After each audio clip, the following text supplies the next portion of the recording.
Across the UK, online and on DAB. The wild man of late night radio, Iain Lee. Differently interesting nocturnal emissions from a legend of late night radio. On air and off the leash. The Late Night Alternative with Iain Lee on Talk Radio. We'll get you talking. Right, where to start? Not feeling very well at the moment, so we'll see how we get on. But where to start? I'm on Google Alerts. I Google Alert myself, right? Google Alert myself. I'm a guy, and I Google Alert myself. Literally, 30 seconds ago, bing! Story pops up. Not had one for ages about me. This is where you put your name in and when those words come up. By the way, I don't think the other cameras are working. Say something. Hello, please. Thank you very much. Bit more. And hello again. Oh, the other cameras aren't working. It's just that camera. It was the same with James. Is that right, Amy? It doesn't seem to be switching. I'm all dolled up as well. Yep. So this is from entertainmentdaily.co.uk. It's been written by Rebecca Carter. Uh-huh. I'm a Celebrity's Iain Lee mocked after showing off makeover. He thinks he looks, quote, hot. I'm a Celebrity star Iain Lee has been mocked as he showed off his new look. The comedian shared a photo of himself to Twitter on Thursday to reveal his new moustache. In the photo, Iain appeared to have had a haircut too, as he posed in a black and white checkered shirt. Well, it's blue. Fans were quick to jokingly mock Iain's new look, with many sharing their comparisons in the comments section. One person said, and this is hurtful, because I am being brave in growing a moustache. I'm being brave because they're out of fashion. I don't go with fashion. I go with how I feel. One person said, you look like a woodwork teacher who's just discovered his wife was having an affair with the PE teacher. Another wrote, you look like a detective inspector from The Bill.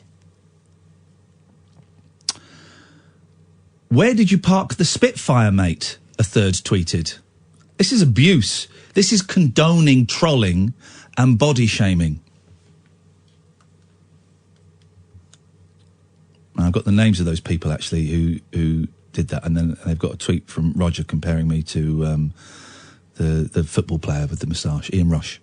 No, it's not. It's Nigel Mansell. Shortly after posting the snap, Iain insisted he believes he looks hot in the image. He wrote, here's the thing. I genuinely know I look hot in this picture. You're all wrong. That's not even a joke. And the thing is, that isn't even a joke. I know I look hot with the tash. But who cares what anybody else thinks? Who cares what anybody else thinks? We'll not be body shamed. Iain took part in the 2017 series of I'm a Celebrity. He has his own late night radio show called The Late Night Alternative. There we go. Okay, fine. Right. Don't body shame me. Don't body shame me. Don't tash shame me. No. I don't follow the trends. Here's the thing, right? It's a bold move growing a moustache. It's a really bold move. Should I tell you why I'm doing it seriously? To stop men dying of cancer. I'm not actually, but I could be for all you know. I could be. Here's the thing, right? It's a bold move growing a tash, and I've never done it before, and I thought I'd do it, right? And I was even wearing a little bit of shadow, a little bit bum fluff, when I did the Kelsey Grammer event. And here's the thing, right? It's showing a new confidence in myself. That's what it is, genuinely. But I mean, I did block the bloke who said I looked like a rapist and a bloke who implied I was a paedophile. I blocked those people. I see you're smirking, Katherine. That's disappointing. I'm not smirking at that. I think that's a terrible slur to put on anyone. Both of those. If only all those people had moustaches, then we would know, wouldn't we? But they don't play by the rules. They don't. Well, they don't play by the rules. But genuinely, me growing this moustache is basically me saying, I don't give a shit what anybody else thinks about me at the moment. Don't care. Don't care how anyone thinks I look, or I don't care. I'm doing this because I want to do it. And I might keep it, and I might not keep it. I do actually genuinely think I look hot with my brown denim jacket, short hair, did have a haircut, she's right, and my tash. I do think I'm looking hot. Everyone on everyone on Instagram, oh no, shave it off, you look terrible. No, shave it off, you look terrible. No, I'm not gonna. My life isn't controlled by what people say on Instagram or what people say on Twitter. I control it, and it's just confidence. So I'm exuding confidence. Iain, mate, your body, your business. Exactly. So I'm doing it because I'm feeling confident. So in your face, everybody. Well, on your face. On my face, everybody. And you are all absolute scumbags. 0344 499 1000 is the telephone number if you want to give us a call. Now people are arguing. Now Entertainment Daily are arguing with someone who said that I'd reeled them in, and Entertainment Daily have replied, not really. Anyway, we're giving these body shamers. How are they spelling really? I don't know. I will not be body shamed or bullied. No, I won't use the word bully because that's got connotations to me. I will not be body shamed by anybody. Hey,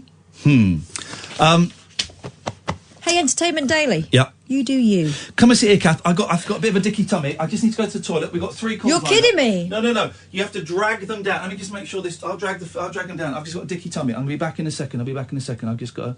You just drag them down.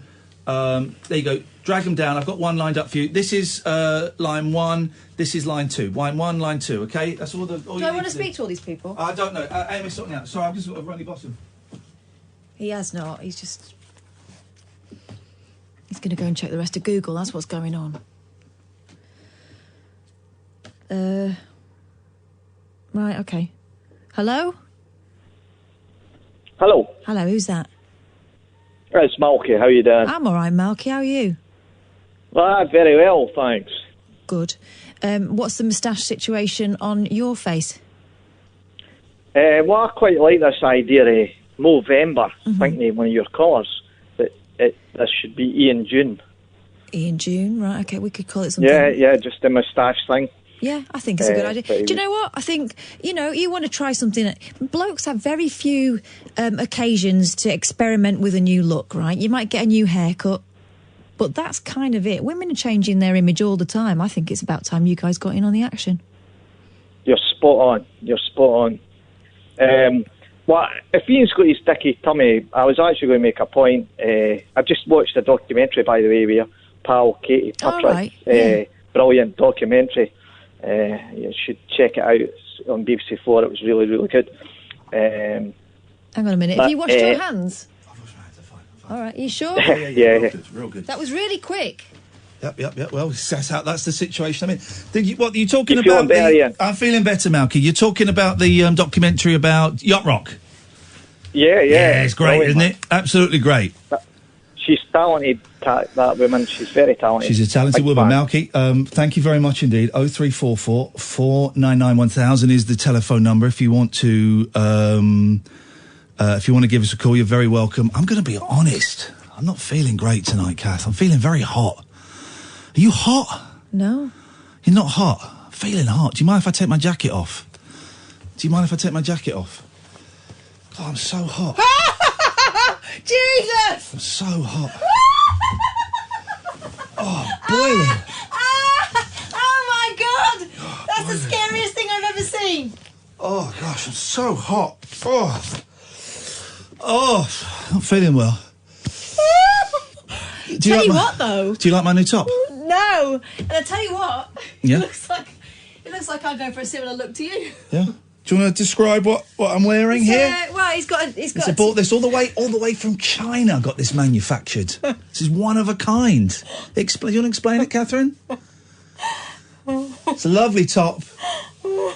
Do you remember a couple of weeks ago Yes, I took a picture of you and then I said I've just treated myself to a gift? Yeah. It's this. What are you doing? Basically, I took a picture of Katherine and it's a T-shirt company that what they do is they just take the face of that person and make a T-shirt absolutely covered in the face of that person. My hair looks a good colour.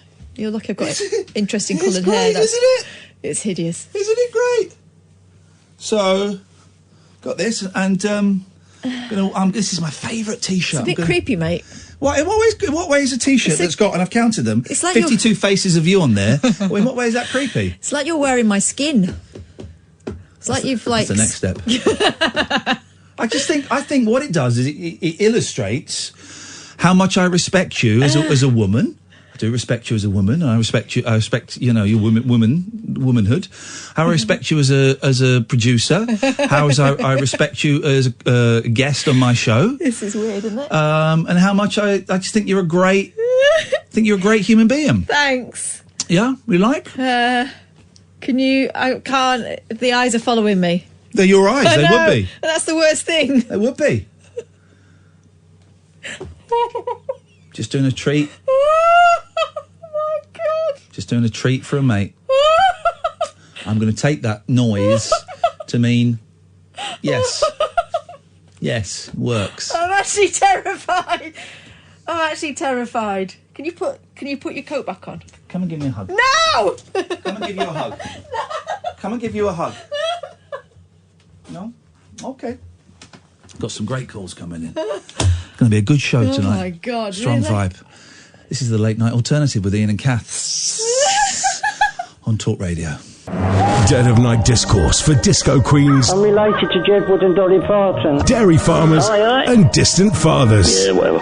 The Late Night Alternative with Iain Lee Doing lots of things that we don't know about, we can't control. on Talk Radio. Yeah, it's great. Just tweeted a picture of my... I think I'm going to sleep in it. I'm going to sleep inside cats. You've really... you're really impressed with this, I can tell. Because you're so speechless. You're really impressed. Good quality material as well. Very, very smooth. Don't do that. Oh God! My nipple's in your mouth. Oh, Something, isn't it? God! Something. I hope you sent that video off because that is the one. 0344 Oh God! 499 1000 is the telephone number. I've just tweeted pictures of it, team. If you want to have a look, I think you're going to be very, very impressed. It's one of a kind, guys. It is one of a kind. Let's go to Richard. Good evening, Richard. Good evening, Ian. Evening, Kath. Yeah. How you doing? Sounding a bit crazy. I'm a bit scared. I was listening earlier, Ian, to Yes. when you went into the James Whale show. Oh, Jonah Louie was in the studio. Amazing. It was incredible. I was so thrilled. I was listening on the radio and they said Jonah Louie's coming in, and he was a bit loony. Jonah Louie's coming in and he's a bit late. I thought, I might just make it in time.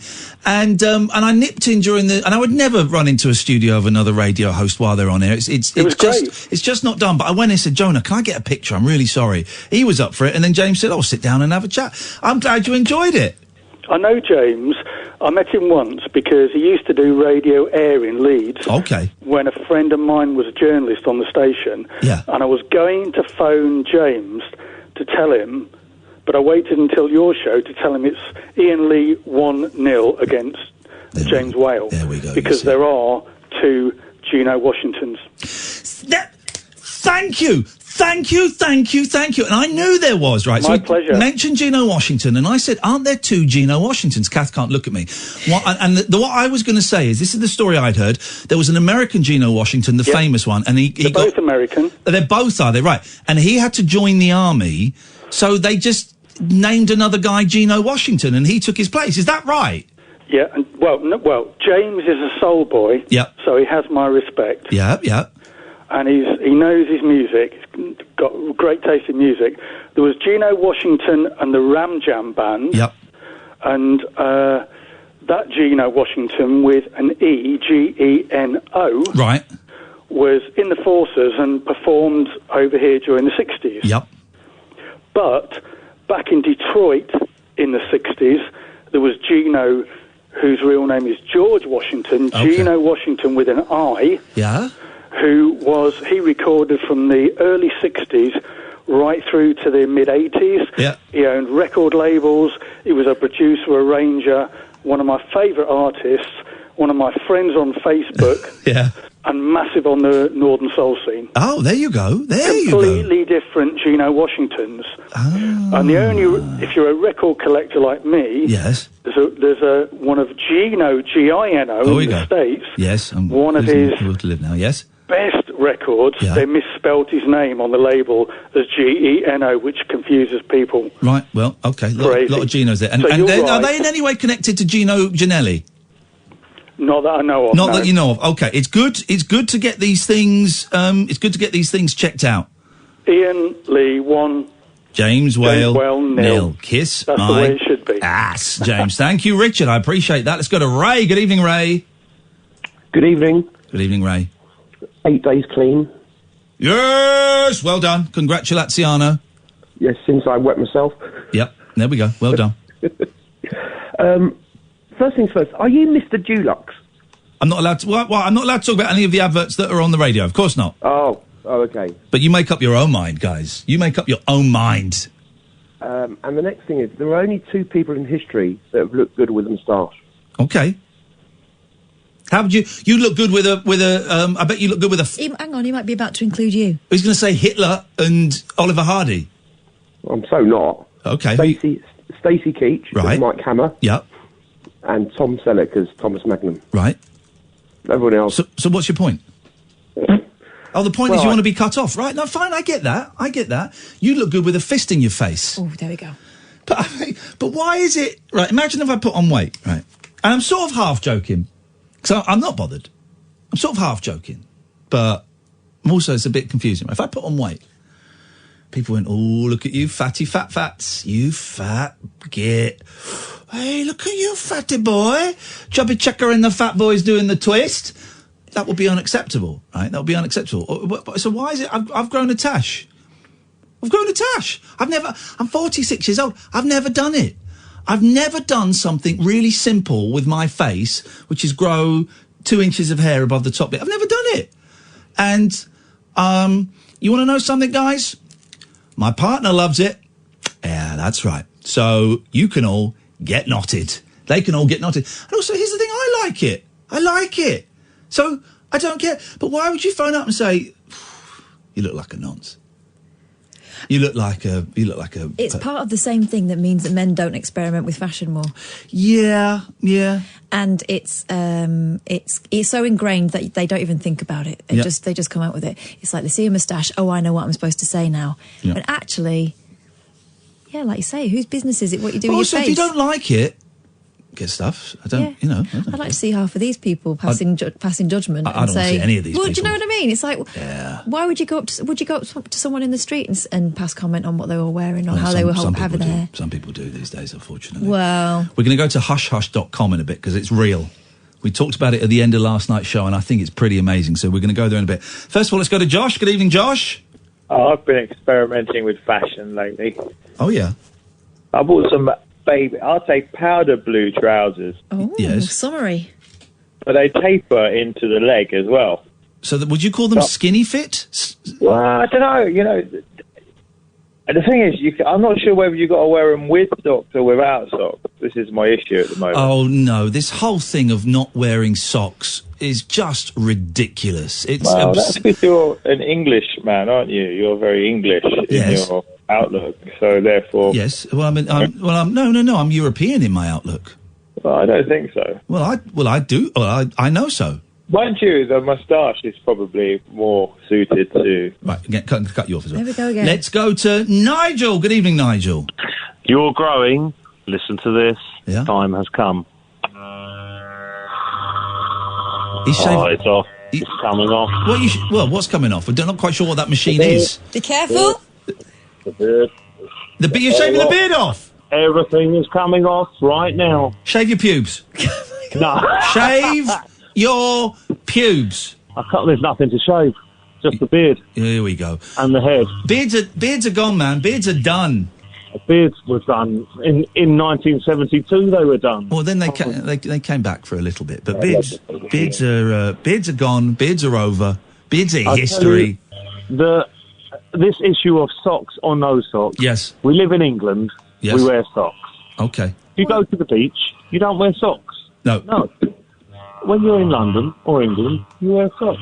Of course you wear socks. Simple. Of course you do. This you sound like you sound like now when I phone up Kath for a chat. What, she's having a shave and talking about socks? Well, I don't know if This beard's got to go somewhere. I don't know if it's a razor that she's using. It's the same sound. You outrageous fool. We wear socks, Nigel. We wear socks because otherwise, your shoes last for about the third of the time because they will stink. Exactly. They stink. One day of wearing socks, no socks, I'm chucking my shoes in the bin. I get earache about it, noseache. Yep. The whole shebang is defaulted. Yep, exactly. This look of hairy chin, no socks. It's gone. Beards are gone, man. Beards. I got rid of mine a few months ago. They're done. They're gone. They're out. They're history. Fine. That is it now. Are you going to have a nice wet shave afterwards to get it nice and smooth? Yes, because that's just getting it nice and short. Oh, it's a great feeling when it goes. I've got the badger hair. I've got the soap. I've got the whole shebang. Okay, all right. You keep talking about your shebang, and I'm really that concerns me.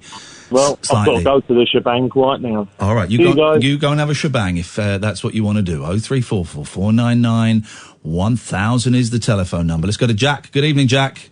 Good evening. Good evening, Jack. How are you doing? None of your business. None of your goddamn business, copper. No, sorry. None of your goddamn business, cop. I'm not going to tell you anything, Sergeant, because I do not respect the office of the law. So you can ask me that question. I won't answer no question until my attorney is sat right next to me. And even then, I'm going to plead the fifth. Are you going to take that, Jack? Huh? He's going to take it because he knows that my boss has got the mayor, the DA, the county judge. Everybody in this town is under his pay packet scandal thing. So he knows he wants to kill me. He wants to kill me, but he knows if he kills me, his life is going to be unbearable. And also, his little kitties, they're going to disappear on a school trip. So you ask me your question, Sergeant. I ain't answering nothing till my attorney is sat next to me, okay? Okay. Anyway, what can we do for you, Jack? Also, remember how I was telling you about the bullies and all that? Oh, yeah. The other day... Yes. It's all stopped. They've all stopped. Why? What happened? Well, I said... Well, one of them went up to me and went, "Oh, you phone that Iain person, don't you?" Yeah. And I went, "Yeah, and I'm proud, and you don't because you can't afford to." Yes, right. That's it. You put him down for being poor. He can't afford to phone in. Although the phone number is free for most people, and we do call you back, so everybody is welcome, even bullies. Yeah, and he turned around and said to me, "What, you're saying that I can't afford to phone in?" He said can't. He said can't in a Scottish accent. It sounded like the other word, but it was can't, and I'm happy to let this conversation continue. Well, yeah, me too. Oh, yeah, excuse my Scottish accent. No, we will not excuse it. We will embrace it and we will welcome it because we are a union for the moment, and God damn it, we love Scotland. Aye. Oh. All right, so Iain, see yesterday. Yeah. On the radio, you were, why were you playing inappropriate noises on the radio? Who? My little cousin heard. What? Yesterday at the park of 11:30. Well, how old is your little cousin? My little cousin's 5. Should be in bed. And she woke up to. Should be in bed. I know. Should be in bed, should be asleep. What, then she woke up and then she turned the radio on? Well, she shouldn't have a radio in her bedroom at that age. That's what I told her. Well, she shouldn't. I know. Exactly. So don't phone me up and have a go. I'll phone up your uncle and aunt and have a go at them. Phone the social services. Yes. In fact, don't worry, I'll phone them. You better not. No, we're going to phone them. She's going to get put in care. Look what you've done now, Jack. I told you, man, this whole town is owned by my boss, and we're going to make your little babies, they're going to disappear into an orphanage for orphans. Right, okay. Yeah, okay. I love the way you're keeping up with us here, Jack. I love it. A little bit of improv.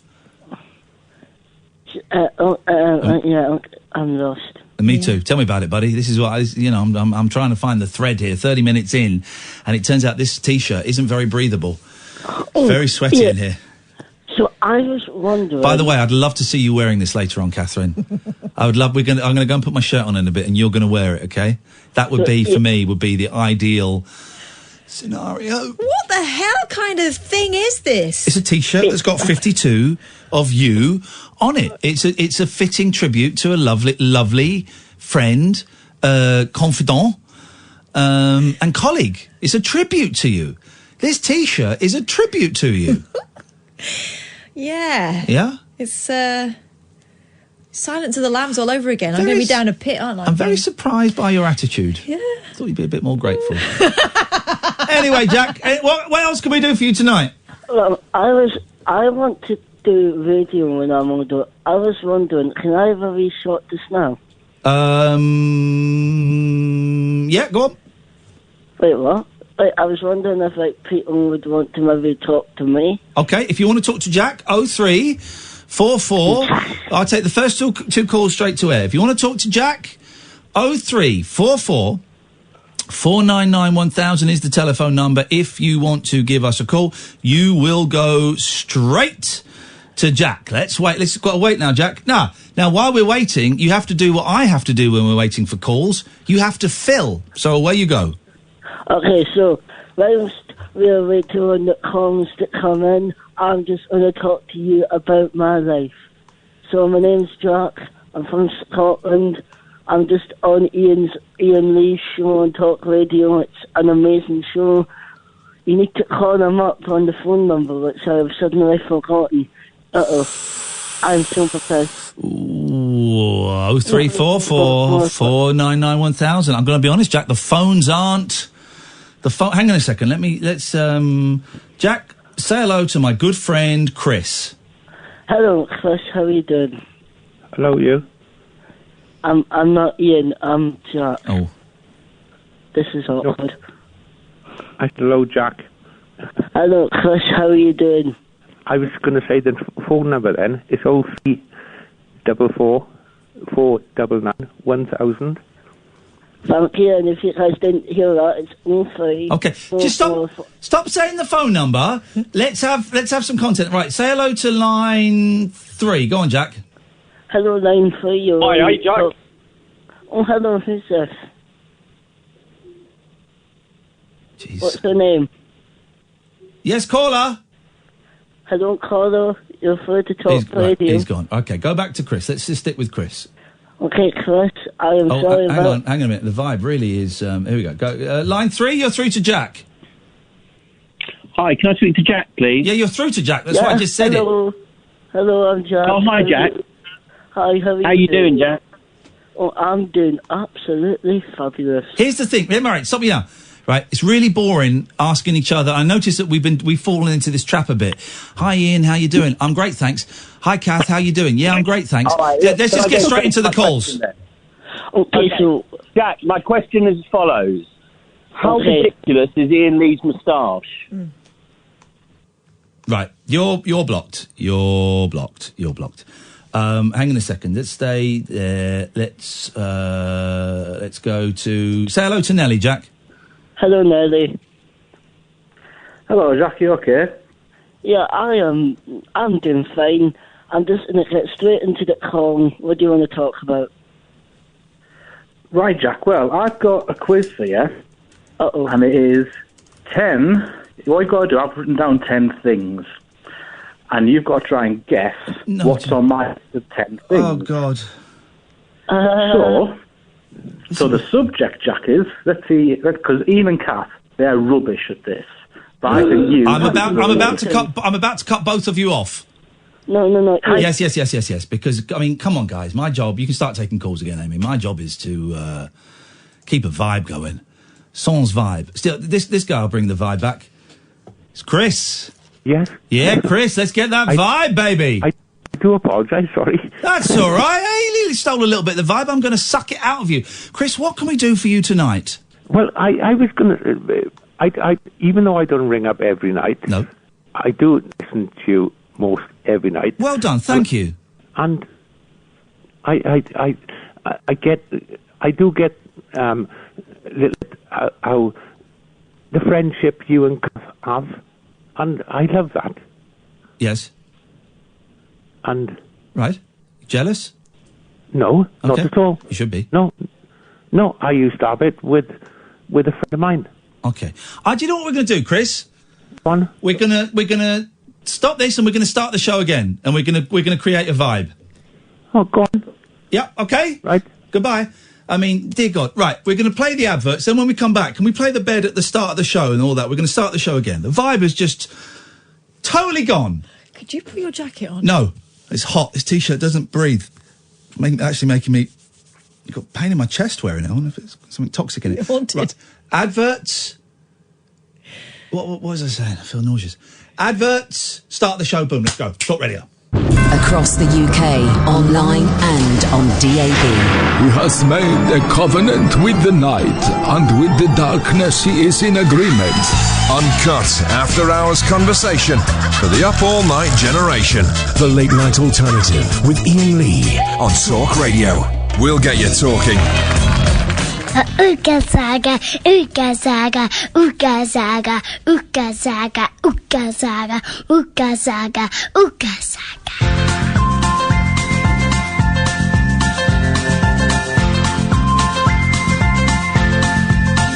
There's a voice that keeps on calling me. Down the road, that's where I'll always be. Every stop I make a new friend. Can't stay for long, just turn around and I'm gone again. Maybe tomorrow I'll wanna settle down. Until tomorrow I'll just keep moving on. Down this road that never seems to end. When new adventure lies just around the bend. So if you wanna join me for a while, just grab your hat, come travel light, that's hobo style. Maybe tomorrow I'll wanna settle down. Until tomorrow, the whole world is my home. So if you wanna join me for a while, just grab your hat, come travel light, that's hobo style. Maybe tomorrow I'll wanna settle down. Until tomorrow, I'll just keep moving on.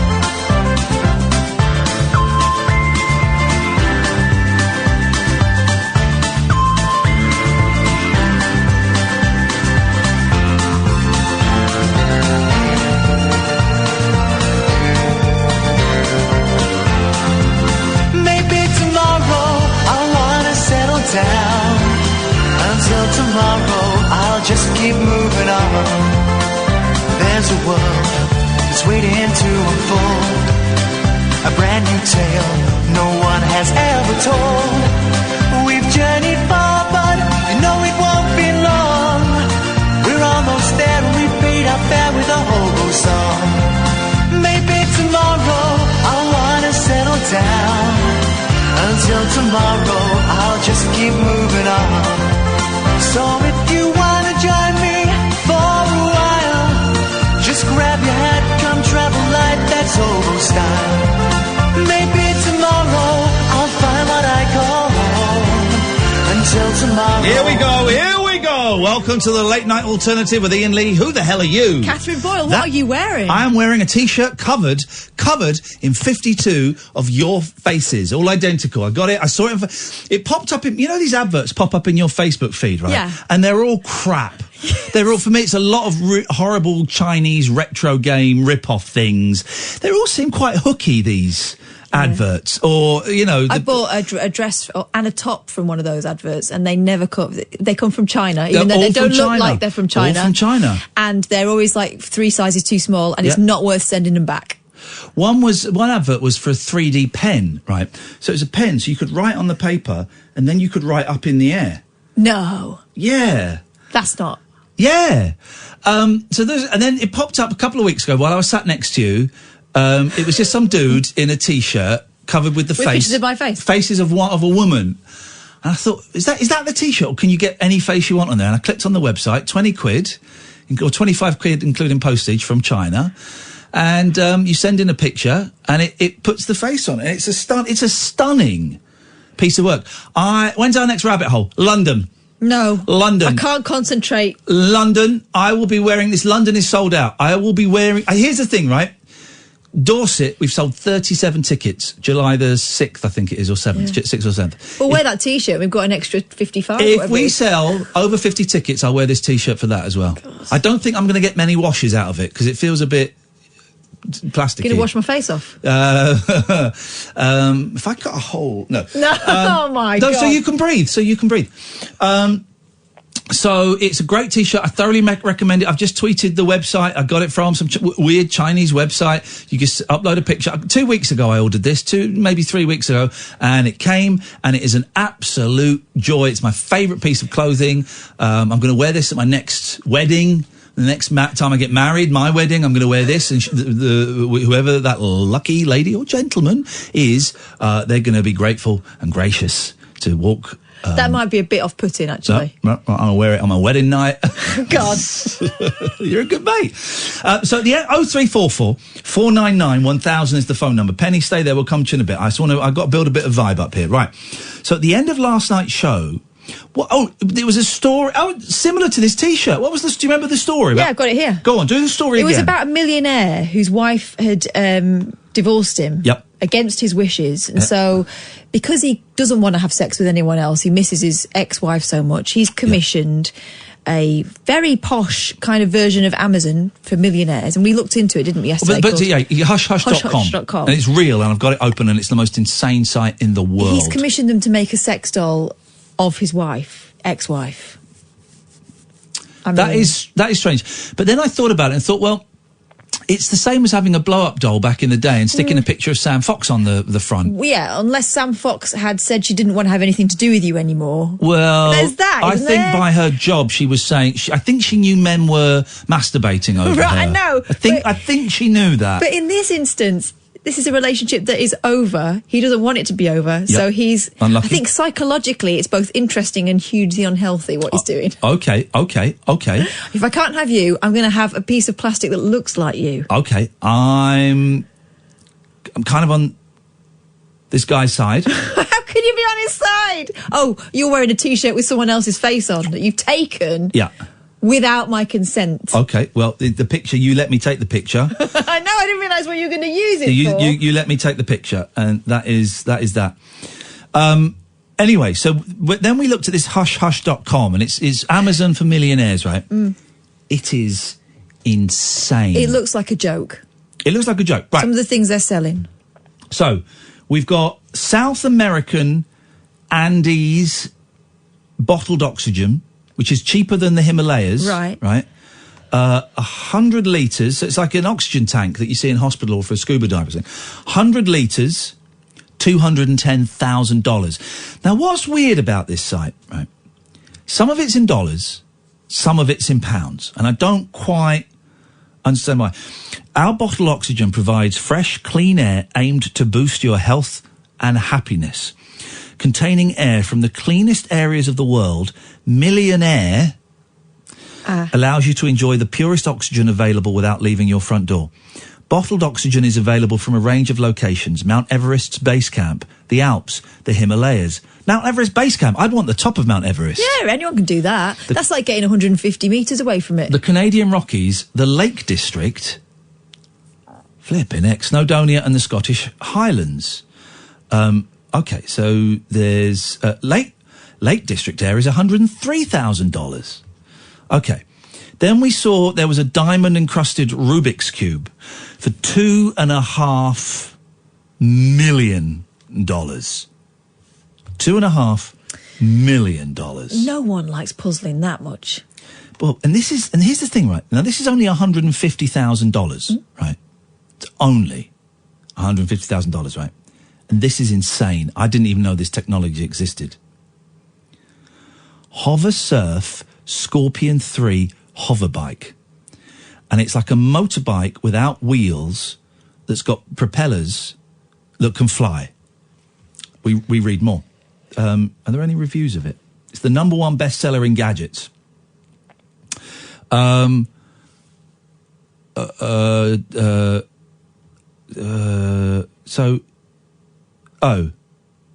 Oh, you've got to do training. You've got to do training. Okay, well, I'm out. naturally, you can't give you that kind of power. I'm out. There's a whack-a-mole game for $4,500.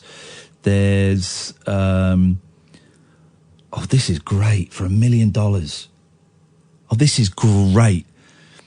The Treadwall rock wall treadmill. Right. So you know the climbing walls, but it goes round like a treadmill. So it's like 7 foot high, but it goes on forever. That is genius. That is genius. I would love that. I mean, you'd love it for an hour, and then it can go back. No, I would love it. I would love forever? it. I would get stuck on there forever. Let's have a look at the most expensive car. That's a Ferrari. And now some of these are in euros. 4.1 million euros. It's just sort by price, high to low. Yeah, I don't understand why this is. I mean, this is insane, right? Lighting is a chandelier for $61,000. That's quite cheap compared to some of the stuff that they've got on here. But why would? I mean, a millionaire's stupid. You would have thought that they were bright as anything to have become millionaires. This site feels like it was made for someone who's used that Zoltar machine in big.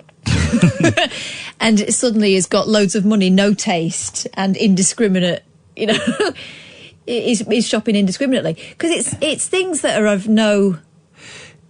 I mean, they're not even beautiful things, are they? It's not like you're buying a Picasso or something. You're buying a Rubik's Cube, but to make it super pricey, they've just stuck diamonds on it. Oh, mate. £14,050. Yeah. The crystal ergo ripado. Do you know what a crystal ergo ripado is? Go on. It's a Hoover. Lucas Gemiol, a Polish designer, has created the crystal ergo ripado with 3,730 Swarovski crystals. Now, they're just glass, you told me. Well, I mean, they're not... It's just... Yeah, crystals, it's like... I mean, as far as I know, and I'm no gemologist, but it's like cubic zirconia, just a posh word for it looks like a diamond, but it's not a diamond. This vacuum cleaner is one of its kind, and you wouldn't get the opportunity to buy such luxurious gadgets time and again. Now, that's a weird sentence. This is what makes me think there's something fishy about this site, right? They're selling a Hoover for 14,000 quid. Yeah. Right? And the copy reads, the text reads, this vacuum cleaner is one of its kind, and you wouldn't get the opportunity to buy such luxurious gadgets time and again. That doesn't make sense. That sounds like a translation. That does not make sense. And you're thinking, if you want to dupe some sucker into spending 14 grand, you keep glimpsing at the T-shirt. Is everything okay? I can't stop looking at it because there's so many pairs of eyes on me at the moment. It's really confusing. Oh, okay. She's loads of pairs of eyes on me. They're yours. You'd have to look at it, though. No, I don't, but I feel it. That is bad. It's written badly. It's not a great... So I've just gone backwards I've gone back a page and it said the page is... It's not a brilliantly constructed website for what it is. What? Now, I'm not saying there's a scam, but what is this? What is this? I think it's legit. I'm pretty sure it's legit. There's $1,000 Monopoly set. I think it's legit. But I can't quite work out what's going on. It's a great website if you want to go and have a look at it. Hushhush.com. 0344 499 1000 is the telephone number if you want to give us a call. Hello, Penny. Hello. Hello, Penny. Sorry, I didn't expect... You called us? Yeah, I know, but I've been listening for quite a while. I'm not complaining, but okay. I was listening. I kind of zoned out. Actually, Most I remember you from... I cannot think of any programmes you run. I don't mean to be rude. Big Breakfast, SMTV. The 11 o'clock show. Hey, someone who actually got a programme that I was on! I'm going to put my headphones on to listen to this. We remember you, me and my husband remember you from that. Back in the day. Exactly. And then, you get middle-aged and you have children and... Yeah, that's life. You don't really know what goes on in the world. No, God. And then today on Twitter, I saw a clip of you speaking about how you would deal with the bank robbery. The bank robbery. We need more people. People mock me for that, and some woman said, "I bet you'd shit your pants." No, I wouldn't. We need more people to stand up for what is right, and what is right is not being a victim, not being a snowflake, being a man. And if there's an armed robbery, going along with it to an extent, and then when you get a chance, pull out your gun and shoot them. And accidentally, some people might get shot as well. But I think, you know what? In the great scheme of things, what's a few lives compared to millions of pounds? I watched the clip. Yes. And I mean, it was brilliant because obviously what you're saying that you do is what, in my mind, any normal, sane person would want to. Like when I watch Kill Bill, I want to get a sword and just sort of attack bad people. It seems like that would be a good thing for me to do. We should team up. I think so. I've got a pair of nunchuckers that I could train you on. I used to have a bit of a thing for the AIM A-team, so if we can find 2 other people. Okay, we want to find an actual lunatic who smears feces everywhere. We want to find a really old guy, that could actually be me. We want to find a short, muscular black gentleman, and a man who looks good dressed up as a vicar. Boom! We are in! That's I'll you. Be the face. There we go. You can be the face man. Beautiful. Beautiful. I'll be the face, yeah. We're in, Penny. Let's go and do it. I want more vigilantes. I want to get out there. My husband, he's not black. He is white, but he really doesn't like... I can't allow him to black up. We can't do blackface anymore. No, that wouldn't be okay. But this is so freaky. He doesn't like flying. He ain't getting on a plane full. Oh, well, that's not a problem. I got some Rohypnol. I put it in his milk. No, but we'll get him on that plane. Mr. T didn't used to get on the planes, Steady. would he? Well done. You managed to hold back that F-bomb that nearly slipped. The F-bomb rested on your lips and then you sucked it back in. Yeah, and they would always drug his milk. No, I wasn't going to say the F-bomb. I was going to say Mr... I was nearly said B.A. Baracus. B.A. Baracus. That's what I nearly said. What's the theme tune to Supergran? She makes B.A. Baracus look like... Don't want to put the muckers on B.A. Baracus, but I've got a match for you. She makes them look like a bunch of fairies. She's got more bottles than United Dairies. Hang about. Look out for Supergran. That can be Kath. That was erotic. Thank you. So look out, it's super that was special. Penny, listen, we're gonna go out, we're gonna fight crime, and we're gonna do this. The police have got their hands tied, and we need to rescue them. No, they've metaphorically, their hands are tied. There are budget cuts. There are things they can't do that we as civilians under the cover of night can do. Catherine, yeah, our methods are unorthodox, but we get results, and that's what counts. That's what counts. I just want to see crime down. And no, I will not be handing in my badge, because I don't got one. Oh, exactly. Penny, let's do it, man. Let's do it. Let's do it this weekend. Well, I think... Here we go. Here come the excuses. Here come the excuses. Is soldier on or something? You're stopping in. Why can't you do it, Penny? Go on. I'm feeling so judged. I really am. I'm a bit hurt. I'm feeling so judged. Here we go. What I was going to say is... Yes. If I was going to do it, then I would have to go rogue. I wouldn't be able to stick to the rules because the rules take up if you watch 24 Hour in Police Custody, that's 24 hours. Now, if somebody is doing something bad, like Kill Bill style, then, you're talking like, the bit in Kill Bill where they say, she says, you can go now, but leave your limbs, they are mine. Okay. Do we, Catherine, as the producer, and do we, and the one who's read the rule book, in light of the current Joe Brand controversy... Oh, shit. Okay, exactly. Sorry. Oh, shit. At which point do we have to come out and say, this is a joke? Because this is all an elaborate it's now... No, I am, because it's now, I'm a celebrity star, encourages people to chop people's arms off. I'm celebrity, though. She brought this... In my mind, I am. In what way are you celebrity? I really like Beyonce. Have you ever eaten a pig's vagina? Don't answer that. You like Beyonce? What? Hang on. What? Yeah, I think I'm probably her older twin. We're just very alike. Okay. We're just really alike. I can't really sing, though, but we are very alike. I was going to say, could you sing like... okay, well, that doesn't make you a celebrity, I don't think, liking Beyonce, does it? Because I quite like Beyonce. Well, Ian, probably not. No, but I just don't want to get hate mail about killing people. No, okay. Oh dear, no, I've got That would another upset dark you, and we all past know in what it. happens when you get upset. Yeah. So let's That's the Hulk. back away Okay. from Okay, so no vigilanteism. No, the police are so good. The police are it's just I mean, anything mob rule is just awful. Let's I mean, leave that's just wrong. Let's leave it to the professional, shall we? Yes, definitely. I mean, it's effectively terrorism, and I'm not endorsing She's that. just said the T word. Well, We're at Penny. I'm going to cut you off. Thank you for Thank calling. you. Bye bye. Tutty bye. I liked her. Absolutely bonkers, but I liked her. Nigel, stay there. We'll come to you after the news. 0344 499 1000 is the telephone number if you want to give us a call. 0344 499 1000. It's the telephone number if you want to give us a call. Haven't looked at the papers. Haven't looked at anything. I've got no idea what's going on in the world. What's wrong?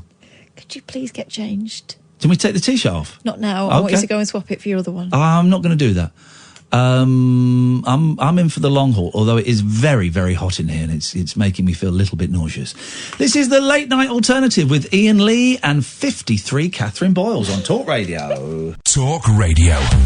The Late Night Alternative with Iain Lee on Talk Radio. We have ways of making you talk.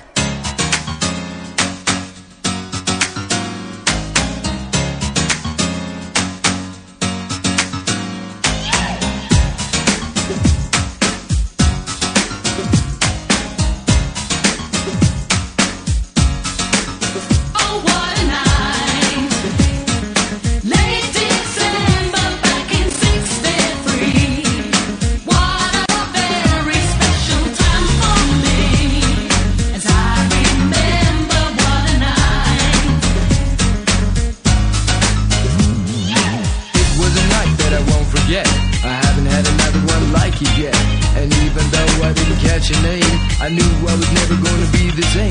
I can't describe how she made me feel, but she left my body shaking, head spinning like a wheel. Seems so wrong, now it seems so right.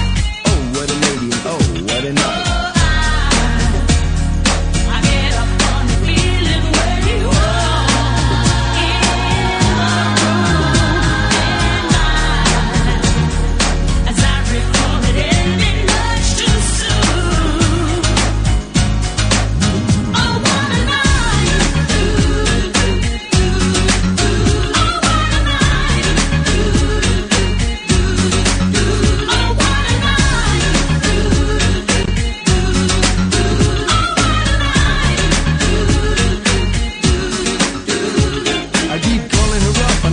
She talks, even get a funny feeling in the way she walks.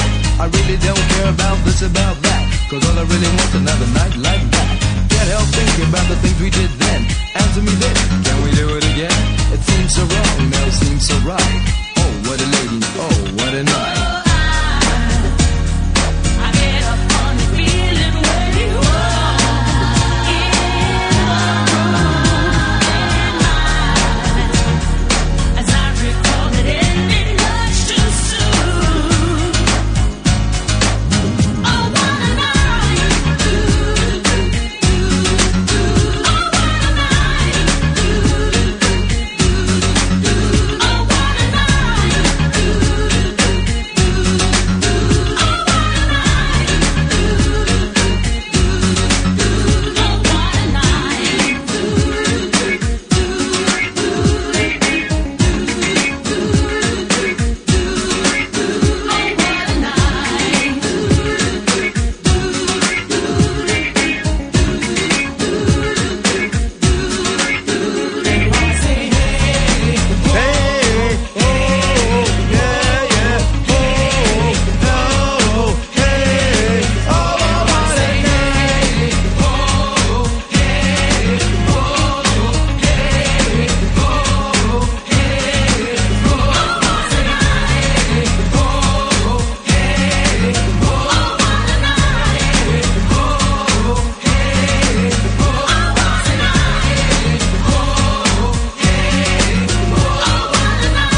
Vibe is returning to the show in every which way but loose. Let's go to line one. Good evening, line one.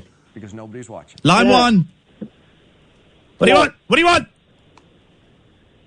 Hello, who's this? Who is this? Yes. Yes? What do you want? What? Who is this? What? It's me. Who is me? You're on the air. Well, I'm on the air. Yes, you're on the air. What do you want? Sorry, I didn't know I was on the air. There's a lot of pressure on me right now. Well, You phoned up the radio station. Could you ask me a question?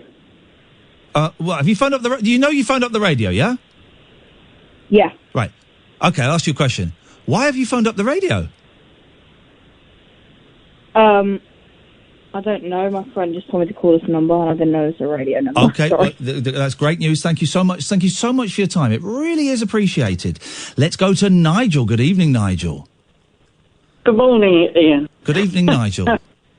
Hello, how are you, Ian? All right? I'm all right, thank you, Nigel. What can I do for you tonight? I'm not too bad. Hello, Katherine. Didn't ask. Yeah. Right, here's what we're doing. We introduced this rule, and then the rule got forgotten. I'm reintroducing it. Don't ask me how I am. Don't ask Katherine how she is. I'm not interested in how you are, because how are you doing? I'm fine, thanks. Then the person on the other end goes, how are you, Katherine? I'm fine, thanks. Then the person goes, I'm fine too. We don't care. So just stop it. Just stop it. Stop it. Nigel, what can we do for you tonight? Well, anyway, first of all, I want to say get well to my brother who's got shingles since last night. Shingles. It's quite very swollen hands and the rash. It's really quite bad. And he's 65. So is it something you can die of, Ian? No, you can't die of shingles, Nigel. Oh, so I'm ever so worried about him, my brother. Yeah. So he's listening to the show. I rang up to do especially for you the karaoke version on the internet. Of what? The karaoke version of the song "Especially for You" by Kylie. Oh, Jesus Christ! Really? It's got. At least I've got a backing, and it's some sort of backing to sing to on the internet. Yeah, I mean, your songs are all very. I picked that because it was a change from Miley Cyrus. But they're all very slow. Here's the thing, right? Everybody tonight, Nigel. Everybody has done their best to try and suck the vibe out of the show. Yeah, and a song, please. No, whoa. The song, especially for you. The beat for "Especially for You" goes, especially for you too. I know, but it's a nice song. I wanna let you know what I was going through. 2, but I sing it quite 3, 4, 5, 3. It's too slow. It's too slow. I'm not having it. It's too slow. I want something up tempo. I can't find it now, unless there's something I've done before. Hang on. What about Get Back, the Beatles one? Get Back, beautiful. That's that bumper, deepa, bumper, bimba, bumper. 2, 3, 4, yeah, bumba, doodin, dida, ba, doodin, dida, doodin, dida, bum. Bam, ba, ba, doopa, dinka, ba, ba, doopa. Have you heard the Ruttles? Hang on a minute, Nigel. Have you heard the Ruttles version of Get Back? What was the Ruttles?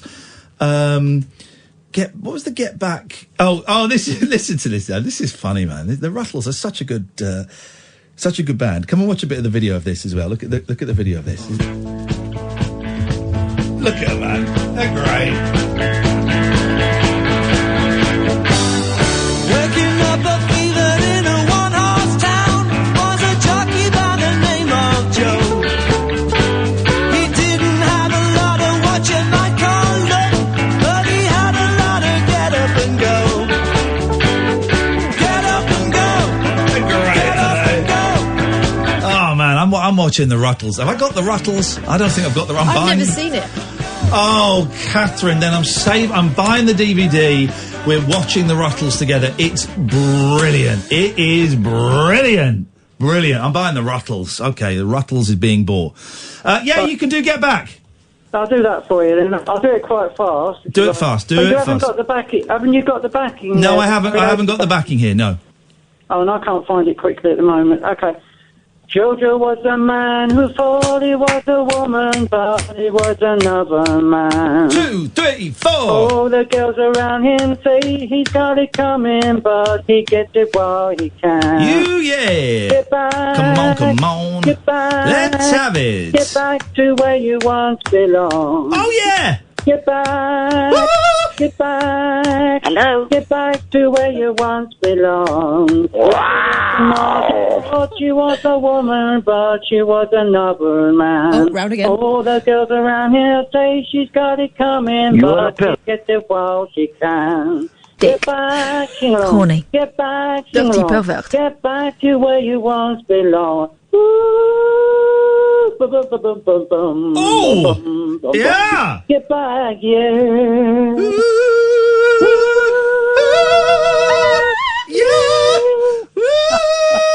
Yeah. Great fun. So much better than that slow rubbish you were going to sing, yeah? I know, but I sing that quite well done, so I'm going to say yes, just to speed things along. Well, a you little heard it before. I've done it before. Anyway. Probably It's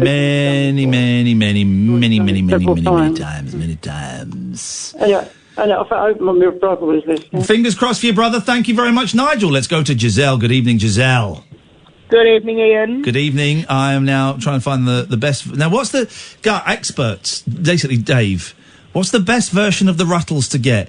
Is it the 25th? Is it the 30th anniversary or the special edition?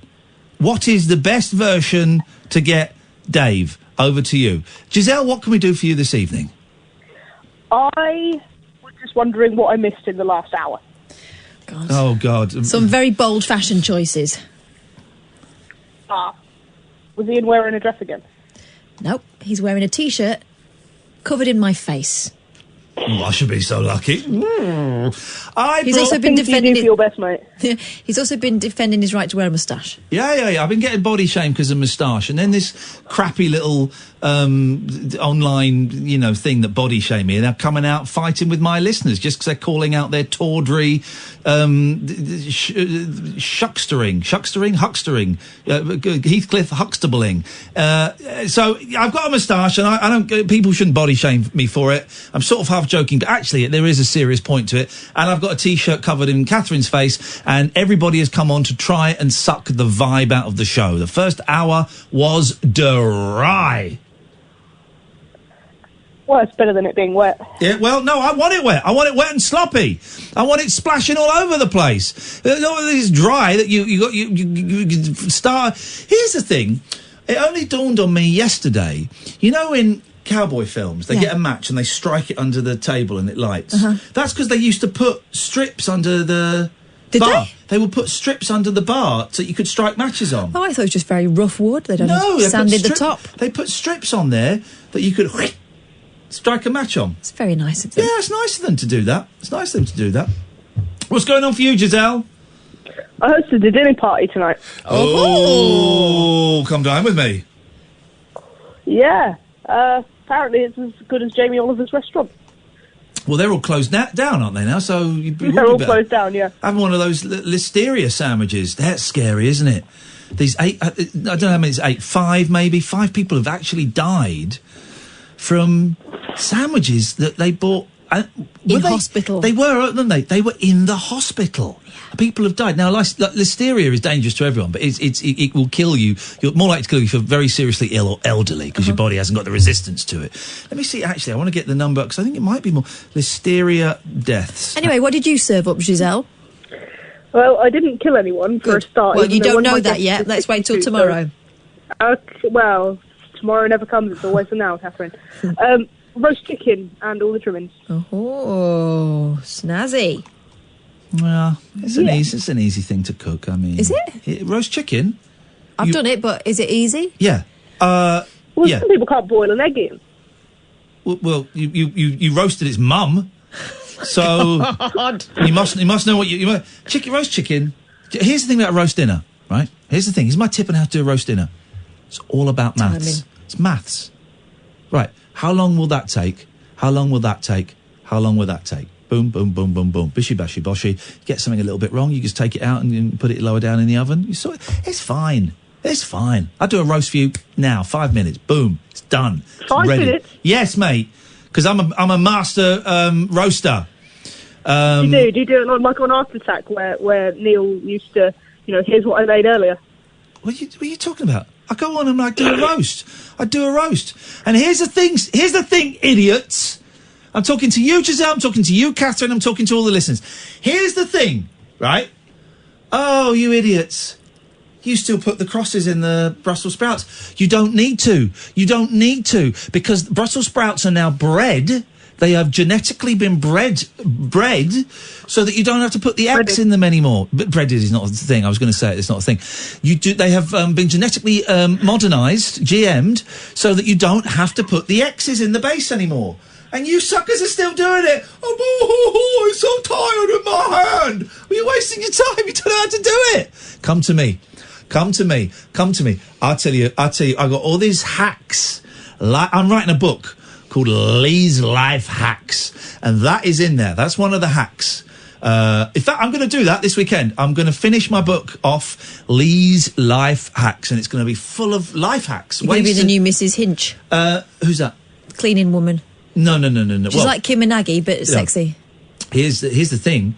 I'm better than Mrs. Hinch because do you know what one of my life hacks is? Get a cleaner. So I'm hacking life. I mean, I might get thrown off the server if God realises I'm hacking so much. I'm hacking life, Giselle, and it's going to be a book soon. And one of the hacks is if you're writing a book, get someone else to do it for you. So many hacks in it. So many hacks, Giselle, and I think you're really, really going to enjoy it when you buy it. Lovely. Okay, she doesn't sound convinced. No, she doesn't, does she? Disappointing. Okay, all right. Thank you for your time. Okay. Goodbye. Out! Do you hear that? Outrageous. Outrageous. Right, we're going to report that to the police. I'm going to report that to Joe... No, not Joe Brown. Ofcom. 0344 499 1000. This is Talk Radio. Stimulating nightly emissions guaranteed to open your eyes and your mind. Oh, my word. The Late Night Alternative with Iain Lee on Talk Radio. 0344 499 1000 is the telephone number if you want to give us a call. But, you know. What you got, Boyle? Because I've not got anything. All right, here's this thing. They found this new song that apparently can put you to sleep by using the sound of snoring. There's a chord that can make you come. Is this in any way connected? Well, you don't want to mix them up. Okay. And also there is apparently a very low note that will make you poo your pants. Okay. Again, careful. Brown noise. Careful with the old brown noise, Brown noise. A bizarre new song aims to help people fall asleep and raise crucial funds for charity. With the pressures of life today, say the Mirror, many people find it difficult to fall asleep when bedtime rolls around. Some might decide to listen to an audiobook. Others might try watching an ASMR video to relax their mind. But if you tried those and found the results not to your liking... I've changed the clock. What have you done that for? Does this change it? What are you doing? Found the computer that changes. There we go, look. Yeah. Yellow clock. What colour clock do you want? I'm not bothered. Old school. Oh. Yeah? I can't read clocks with hands, so we'll go for that. I don't want it. We like the green. We like the green. You like the green. You want the red. Okay. Yeah, I think the red looks better. Okay, that's fine. Goes more with the colour scheme. That is absolutely fine. I get the feeling you're not really paying attention to my interesting story. No. Okay. I've just worked out... here we go. Here we go. What do we think this button does? What's changed? Are the lights a slightly different blue? No. What's changed? I don't know, but I know you're not supposed to... No, it'll be fine. ...be... What's changed? ...pressing... What's changed? ...any of these buttons. Okay. Like they expressly said, don't mess. Oh, It'll your be fine. lights. It's your lights. It's the lights on you in All the right, back. it's fine. Yeah. Oh, okay, it's fine. No, that's not fine. It's fine. It is fine. Fine. That was it. Where are we? That is not... Is that... That's off. Not how You've it turned was. all the lights off. It's... No. Hang on a minute. There we... Oh, God. Hang on a minute. I don't think you're supposed to do that. It is absolutely fine. We're going to be in so much trouble. No. I can do this. I can get this back to how it was. No one knows. Can you remember how it was? Yes. No. It was pink. It was pink, I think. No, it wasn't. I think it was pink. It was blue. It was blue. We're not supposed to touch this. You should have... You are the producer. You should trying. not have let me touch this! What are you doing, man? Oh, was it this blue, though? there we go. We're back. All right. Doesn't look like there's lights on your face. Yes. That's fine. All right. Okay. What? Okay, it's fine. Okay, it's fine. It's absolutely fine. You're okay. You carry on. I got this sorted. Blue What changed? sing- What changed? I really want to change this. Is what No, I'm you're not trying allowed to change that. No, I don't want to. I don't. Obviously, I don't want. I want to know which button changes it so that I don't press it. I just want to know which button changes the background so that I don't press it. That is all. Well, I could press the wrong button and could set it off. Don't press any buttons. Well, no. There's these buttons. No. They're that's none of your business. No. That's not an option. I want to make sure that I know which button changes these backgrounds so that I don't press it. If you've got a problem with that, then you are loco, mate. Wow. You're Yoko Loco. Don't press anything. What are you doing? Okay, I'm going to press... No, don't. That. Yes. What changed? Nothing. And what changed? Nothing, and that terrifies me. That's some sort of alert signal or something. Is Amy still breathing? Everyone all right? Amy's cacking her pants there. Okay, let's try this. What changed? Nothing. Okay, that's fine. Well, we know that doesn't do it. Clock styles. There's got to be... No. Balls. Leave them alone. I'm learning! I am learning! This was all working fine. Allow me to learn! But the thing is, you're messing with it. You're messing with my mind! I am learning! This is nothing to do with you. Just leave it alone. Why have you got to press?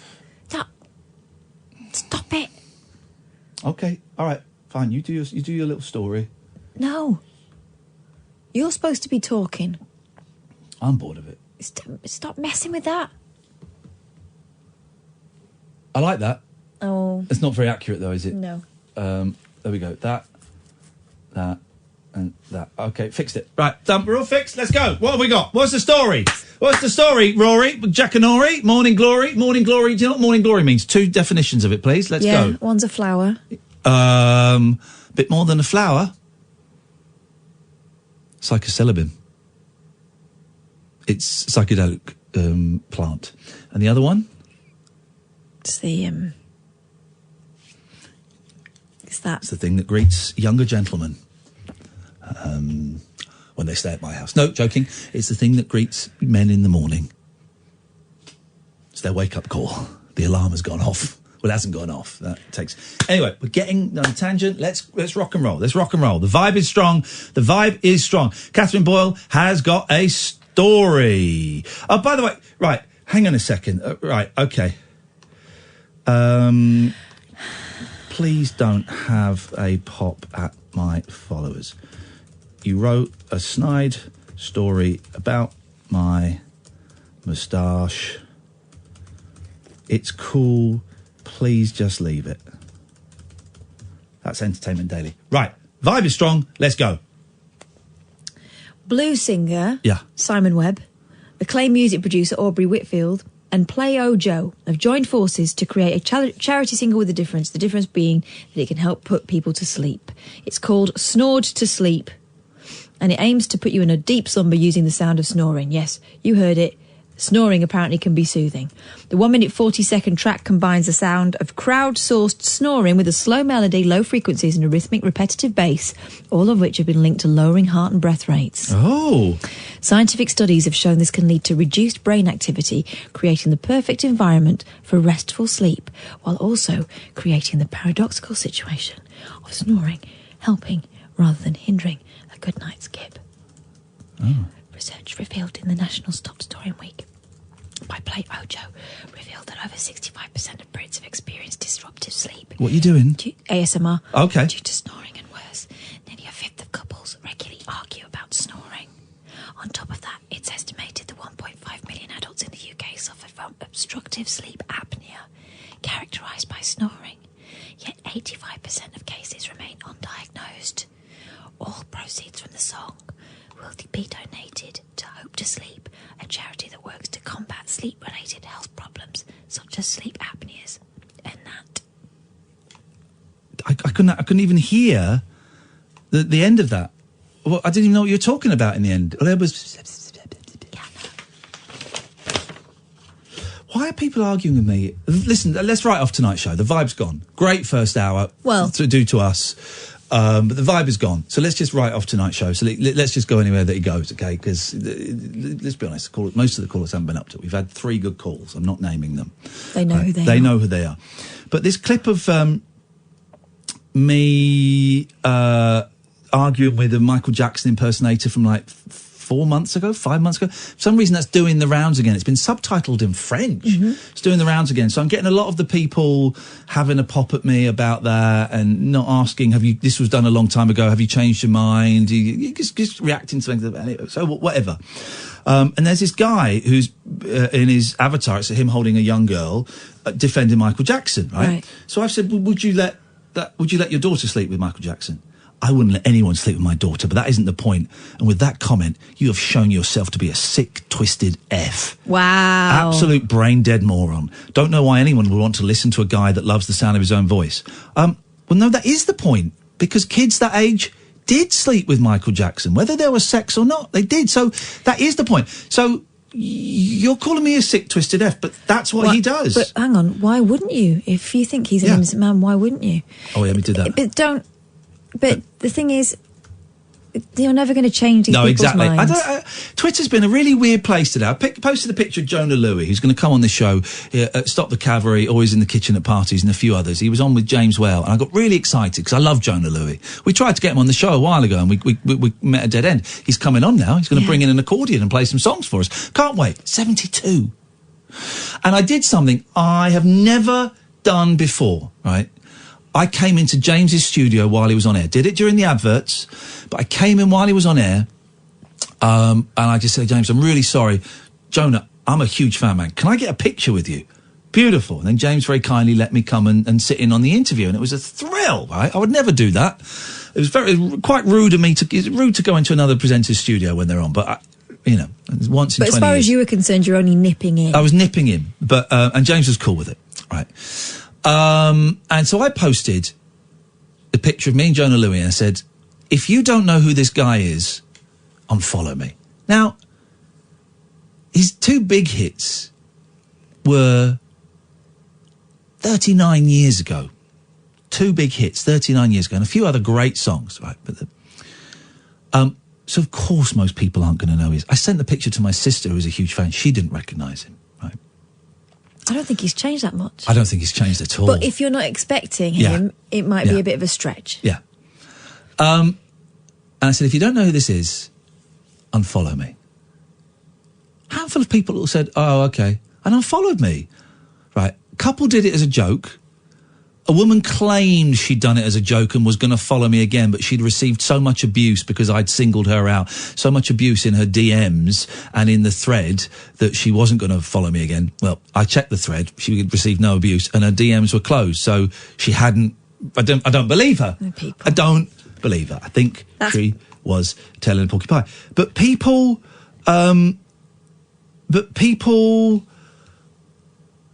unfollowed me. A couple of people genuinely unfollowed me because I'd said, if you don't know who this is, unfollow me. This is how Brexit happened.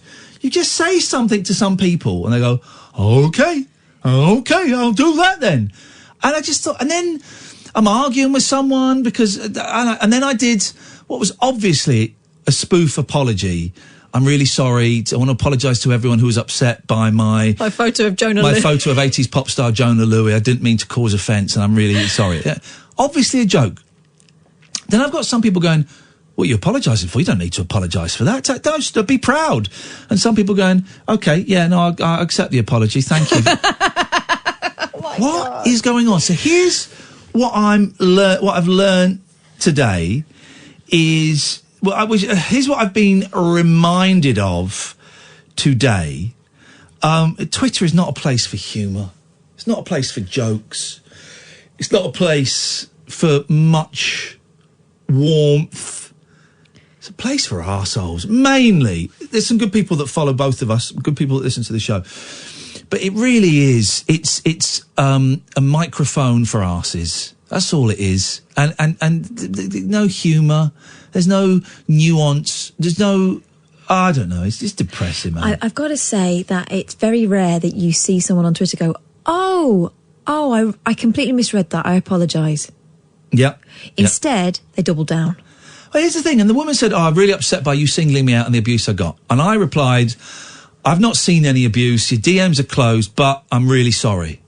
So I apologise. I'm always happy, you know, man, I'm always happy to apologise. You know, Twitter's a strange place. And I get why people take and I'm not fazed by the moustache stuff. I think, you know, it looks a bit ridiculous, but I'm enjoying growing it. I'm enjoying it, right? But it's funny, isn't it? Everyone going, oh, you look like not everyone. You look like a rapist. Yeah, you but look like a pedo. that's a standard joke, right? I think it needs looking at again. Like, you know, if someone says, oh, such and such is going to prison. I thought Mark Owen's moustache was bad. But what I'm saying to you is, right, that's the standard moustache joke. Just like the standard prison joke has been, watch out in the showers, right? Now it's 2019. I don't think those jokes fly anymore. No. And now I'm getting involved with arguing with Michael Jackson fans. Well, stop it. Let him sleep with that kid in your picture, would you? That's a strange comeback, Ian, especially if someone in your position. Would you not assume that he wouldn't let his daughter sleep with any grown adult? It's actually a bit sick way of thinking, to be honest. Yeah, tell Jackson that's what he did. Mm-hmm. That's what he did. Yeah, but you're making the mistake of thinking you're going to change their minds or that it matters. The thing is, this guy's now retweeted it to all his pro-Jackson things. So what you think? What a world we live in. So mute this conversation. Oh, yeah. I'm just going to mute that guy. There we go. Okay. It's just a weird old thing. This whole thing, the excitement around Danny Baker and around Joe Brand has really depressed me. It's really depressed me. John Ronson got it the other day. John Ronson, who knows Twitter and its machinations better than anyone. He had to lock his account for a bit. Yeah. Everyone's getting a turn. I've come very close to being cancelled on Twitter, and you're just a misplaced comma, a dash of irony that's not noticed. You know, a second tweet taken out of context from a first tweet, away from being a racist, a misogynist, a transphobe. Yeah. By the way, Danny Baker's picture was racist. I don't think there was any racist intent behind it, but it was a racist picture. I get that. But you're a mistake away, or a deliberate misunderstanding away from being cancelled. That's the world we live in, man. I think there's a lot of people looking for fault on there as well.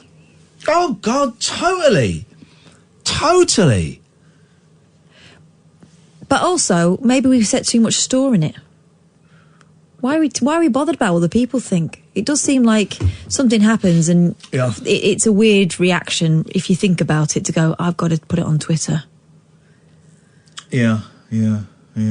Because for all the great reactions you'll get, you only need one and it'll spoil it. I'm feeling indestructible at the moment. I said this the other day. I'm feeling indestructible.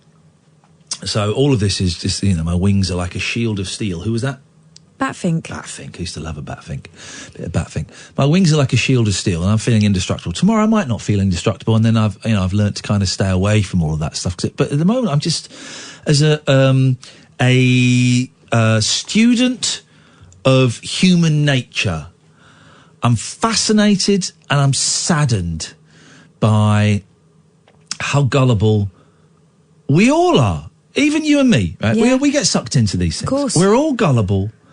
We're all, you know, Dave the Geordie Brexiteer, PS, single, says get Iain Lee off is embarrassing. Why are you embarrassed? You being single is embarrassing, Dave.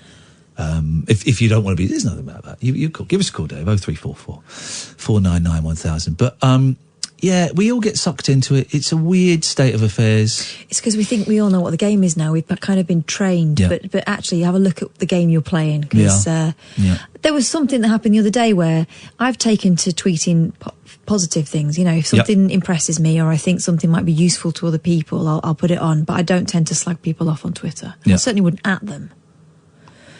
So I put something up and it's sort of promoting someone else's work because I think they did something great. Yeah. And then someone ats them in it, in my obviously, you know, to respond to me, and kind of takes them down. And I thought, oh, why would you do that? Why would you do that?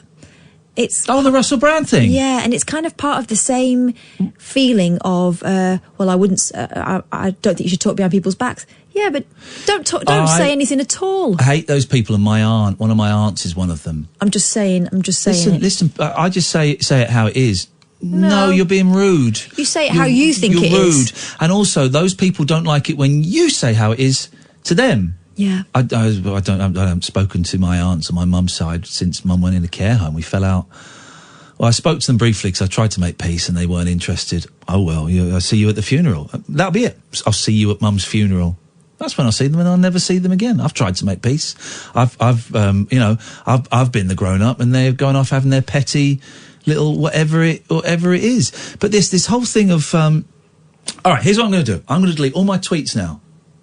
Right. I'm going to delete them now using tweet delete. It's a great thing. And I'm only going to tweet positive things. Positive things. I've tried it before, and it's hard. It's really hard. It's really, really hard, especially when you've got a zinger. To send out. And William makes a good point. Maybe stop obsessing with Twitter. I don't think it's an obsession. I think it's an addiction. There's a slight difference. And, he makes a good point. I'd say more than half of your listeners don't have it.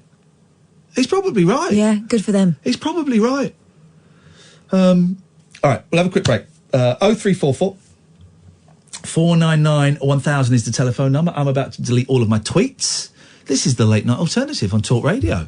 Moonlit musings from mums, madams, and meat packers. Oh, never mind, I must have misheard. The Late Night Alternative with Iain Lee. The station's brilliant. On Talk Radio. 0344 499 1000 is the telephone number if you want to give us a call. My tweets are deleted. We begin afresh. We only tweet positive things. We create love and positive energy in the world. And we don't obsess about Twitter so much. Good evening, Dave. Good evening, Kath. Good evening, Ian. Hello, Dave. Welcome to the Madhouse. Welcome to a 5 out of 10 show. How can we help you this evening? I could try and get up to 6. Please. Let's do it. Yeah. Well, positivity, really. I've been sort of trying to do that recently as well. Because there's a lot of stuff on social media telling you what they hate. Yeah. Yes. And it's much harder to talk about what they love. Yeah. So I was with you on Booksmart. I had to seek Booksmart out a bit because it's not showing everywhere. And, Now, you enjoyed it, did you? Yeah, I thought it was brilliant. Kath hasn't seen it yet. I'm going to watch it this weekend. I loved it. I thought the trailer sold it a bit short in that it made it look a bit like a sort of wacky teen comedy. And it is funny, but it's much deeper than that. And, I think I thought somehow the trailer sold it a bit short as a film you wouldn't want to see. I don't think I'd seen any of the trailer. It's like the trailer for. Remember the trailer for the Royal Tenenbaums? Yeah, and it made it look like. What's his name? The guy. Ben Stiller. They made it look like a Ben Stiller. Yeah. Wacky comedy because it's Ben Stiller and his kids in identical tracksuits, and you go, "Oh, this looks like a wacky comedy." Nothing like it at all. It's quite a plodding, thoughtful, funny, but navel gazing piece about family. And I hadn't seen the trailer for Booksmart, but I'd read a couple of headlines and the first paragraph of a couple of reviews of it that said, "Oh, this is a great little indie film, and it's giving some of the bigger films a run for its money, and it's worth it." And I found myself in London with a few hours to kill. And I thought, "Oh, I'm going to go and see this." I loved it. It was one of the best films I've seen in years, mainly because a lot of the films I go and see are Life of Pets 2 and Detective Pikachu. We're off to see Men in Black tomorrow, which gets absolutely lousy reviews. So you had a chance to see Rocket Man yet, then, or not? Not yet. We haven't seen Rocket Man yet. That's going to happen at some point. But you're right. But Booksmart is a great film. Everyone go and see it. Buy it on DVD when it comes out. So I enjoyed your interview with Neil the other day, Neil Hannon from Divine Comedy. Did you think he sounded a little? I think he was a bit tired. Tired. I think Well, yeah, because I think he'd done Tower Records earlier that day and done a load of signing and stuff afterwards. And I think it was a long day of promotion sort of thing. And Yeah. you know. And do you know what? To be fair, I only got in touch with them that morning, and they turned it around for me straight away. So he was very willing. It was great of him to fit us in. Yeah, especially after it's such a long great. day. It was absolutely great. Bless him. He's one of my favourites because he's as brilliant as he is charming. Yeah, I've seen him quite a few times, and I remember sitting at the Roundhouse when they encored with "Touch Me" by the Doors. But, yeah. "Touch Me's" a great song, and I hate the Doors. I've got to be honest, and I'm going to say this carefully, and I know I said this to you, Dave, privately. The new album... yeah, it's not a typical Divine Comedy album, and it needs a few more listens, I think. Possibly. I think it might be a bit too long. Right. I think you could do a bit of pruning. Yeah. And a few of the songs near the end are more sort of traditional. Yeah, they're the good ones. I quite like the quirky stuff in the middle, though. There's stuff that reminds me. There's one that reminds me of Sweden, which is one of their really annoying songs. Yep. No, I quite like it. I liked it better than the last one. I didn't get on with Foreverland. There are a few good tracks on it, but I like that one. I wasn't so keen on Bango's The Knighthood. No, I like that one, you see, so it's never going to work for me. Dave, this relationship is over. I'm dumping you. But you said about the gig being a great gig you went to. Yes. What do you think is the best gig you ever went to? Now, see, I think a great gig, which sort of rises above the rest, is one where it's a certain atmosphere when you're in there. I know the greatest gig. Do you know what yours is? Yeah. You got yours? It was one only you and I were at. Oh, what, the Bare Naked Ladies? Yeah, when we were watched standing them, in the cupboard. We were watching them from a broom cupboard. Yeah. We were hiding in a broom cupboard watching them do a session for a TV channel. And they were just playing to us the whole time. It was wonderful. I'm never going to top that. That was amazing. Yeah, that's good. Mine, I got to tear it between the first night of Smile at the Festival Hall when they first played Smile for the first time. That was good. My favourite gig was it was about hang on a minute, I was 17, so that was 1990, maybe 1991, when I saw Arthur Lee at the Garage, backed by now I can't remember because I saw him twice, 90 and 92. One time he was backed by the High Llamas, one time he was backed by Shaq. I think it was when he was backed by Shaq, and he hadn't been seen for years in this country. People thought he was dead, and I was really into him. And I looked at in the NME, and the bottom was a tiny advert, Arthur Lee and Love. I was like, wow, man! And I went, and it was a mess. It was a car crash. It was beautiful. It was stunning. It was dangerous. There was electricity. I don't know if it was that gig or the gig after where someone was filming it and he grabbed the camera and smashed it on the floor. It was insane. It was, people talk about rock and roll being dangerous. Rock and roll's not dangerous. This was proper dangerous because it could have kicked off at any moment. And he kept coming out and doing encores, and they didn't have any more songs. And he just kept coming out and doing encores. It was wonderful. That was my favourite gig. Yeah, it's always that thing where you got a special atmosphere. So Kate Bush was the other one where the audience would you could just feel it was a thing in the air. You could just feel it. Yeah. You can feel the crackling, and it's something that most of that audience thought would never happen. Yeah, because you'd never tour and everything like that. But my other recommendation would be the Bob Dylan thing on Netflix. Oh, is that out? Yeah, the Rolling Thunder review documentary. And I'd say before you watch it, it's not what you think it is all the way through. Oh, this is even better. He's playing with you all the way this through. is even better. He's Kaufman. He's doing Kaufman. Yeah, but the whole Rolling Thunder tour is Kaufman. It's him. He's literally wearing a mask. Yeah, exactly. Oh. He says at one point they talk about masks. He said, "I'd rather we had more masks on stage because people tell the truth when they're wearing masks." There we go. No, I recommend you watch it and then look after to see what the truthful bits are. Dave. No, it's really good. It's about 2.25 hours. Nice one. But the live footage is astounding. Nice one. All right. Thank you, Dave. Cheers for that, mate. No worries. Cheers, man. Thanks for bringing love and positivity to the show. Thank you so much. It's the best era, Dylan. It's the best. Filthy. Rock and roll. He doesn't care. He doesn't care what you think. Doesn't care. He's just there to play rock and roll. He wants to play it loud and he wants to play it dirty. Just want to play rock and roll. And play effing loud, guys. That's the different tour, but it's just. Let's hang on. I know you don't like Bob Dylan, but hang on a minute. Well, I just don't Bob get it. Dylan, but I'm willing to Rolling try. Thunder. Here we go. Let's have. Here we go. Listen to this, man. Listen to. Yeah. Where have you been? Oh, okay, that's rude. Where have you been, my darling young wine? Yeah. I stumbled on the side of 12 misty mountains. Come and look at him with his face paint on. Walked in and crawled on 6 crooked highways. Been in the middle of 7 sad forests. Been out in front of a dozen dead oceans. Been 10,000 miles in the mouth of a graveyard. And it's a high. Well, it's a high. Well, it's a high. And He looks insane, doesn't he? Well, it's a hard rain gonna fall. What did you see? He looks nuts, doesn't he? He looks like Tom Baker. Yeah, he does look like Tom Baker.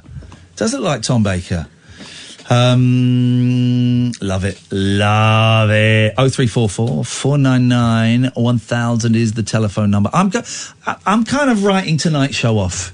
It's not been up to our standard, and I don't quite know. It's been some great bits. It's been some great bits. Oh, it's been enough. Oh, there's been some great bits. But it's not up to standard. So if you want to switch off, guys, switch off. We're going to take calls straight to air, Amy, because something's not quite working with the calls. Had some great calls. Dave's was a great call, but we're going to take calls straight to air. Something's not quite gelling, not quite working.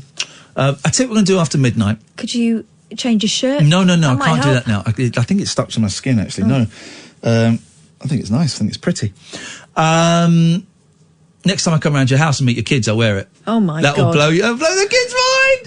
I mean, they already think you're weird. Tell you what we're going to do after midnight. We're going to do a Periscope love bomb. I'm calling it. We're doing a Periscope love bomb. And we're going to find someone on Periscope who has got next to no viewers, and we're all going to steam in there, and we're going to send them love. We need to send some love out in the world. We need to send some love. It's dark times. Boris Johnson's going to be our next Prime Minister. You know, Mark Francois was in this studio with Pimlico plumbers, both vouching for Boris Johnson. This is where we're at. You know, this is where we're at. Eddie Mair on LBC said it, because Boris Johnson's not doing any interviews, because his team are scared. Once he gets scrutinised by someone like Eddie Mair or Mike Graham, game over. It wouldn't be game over, I don't think, because he's almost indestructible. People will overlook it. Yeah, but once you ask him about his cocaine usage, his treatment of his wife, his threatening to have journalists beaten up, his use of pickaninnies and Muslim women as once you get all of that, boom, boom, boom, boom, boom, it can be relentless. So he's not doing it. And Eddie Mair on LBC tweeted, if Boris Johnson won't come on my show, I'm not having any Boris proxies. So you had the other day, James had Pimlico plumbers and Mark Francois in as Boris proxies, and Francois, obnoxious, awful human being, was wearing a "I'm back in Boris" badge, and Eddie Mair just said, "No, I'm not playing the game," and everyone should do that. They exactly. won't. They won't. It's like the whole thing with Trump, like when he singles out certain news outlets. Yeah.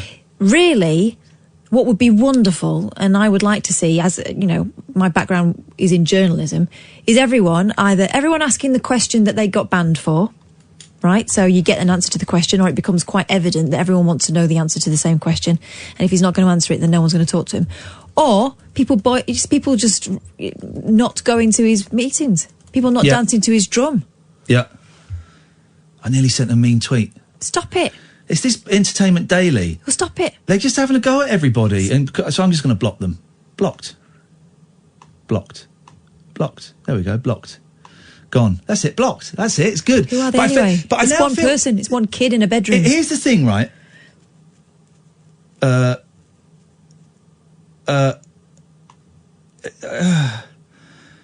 He was taking the piss out of himself. I wasn't actually. No. Here's the thing. This is what Twitter does. It wants me to get involved with these scumbags at Entertainment Daily that are writing bullshit stories. And they're loving it. And they're loving it. And I've blocked them now. They're blocked. But Twitter makes you want to get involved. Makes you want to get involved. I think it makes most people. Maybe you're immune to it. It makes most people want to argue. It really, really does. It really does. And it's a dark place. Anyway, entertainment. I'm not even going to mention their names anymore.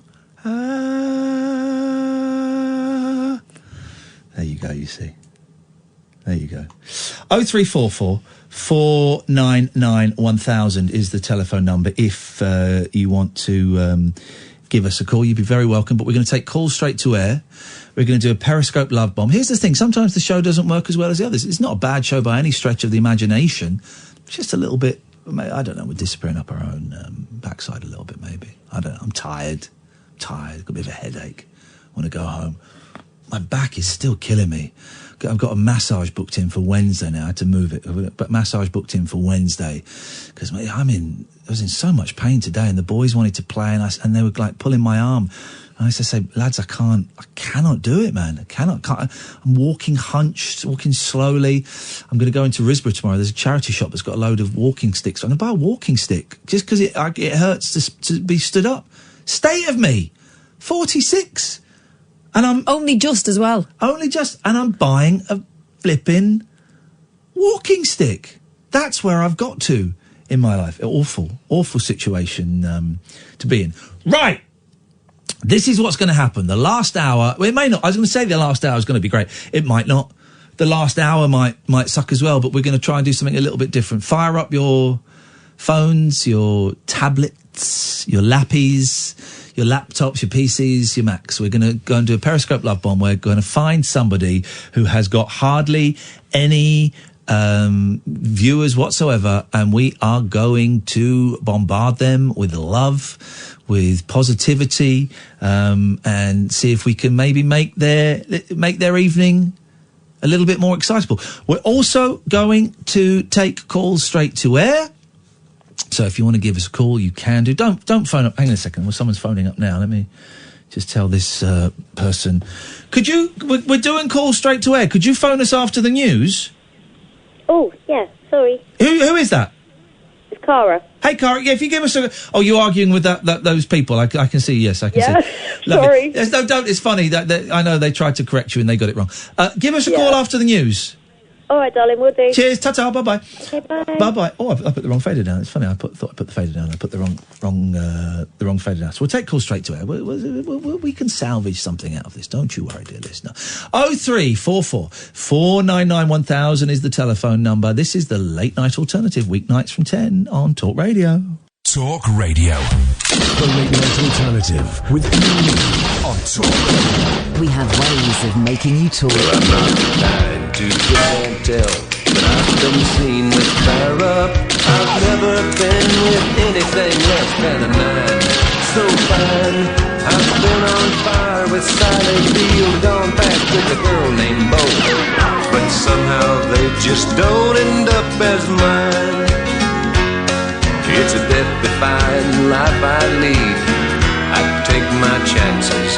I die for living in the movies and TV. But the hardest thing I ever do is watch my leading ladies kiss some other guy while I'm bandaging my knee. I might fall from a tall building, I might roll a brand new car, 'cause I'm the unknown stuntman that made Redford such a star.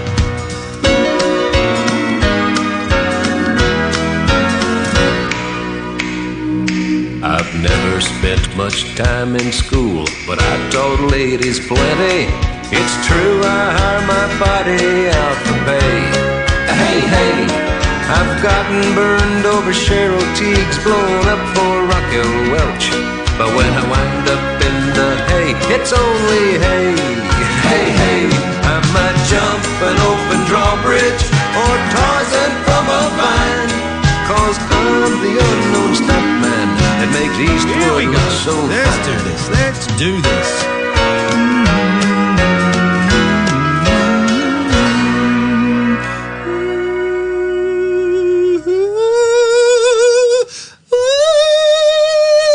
0344 499 1000 is the phone number. Call straight to air for the last hour.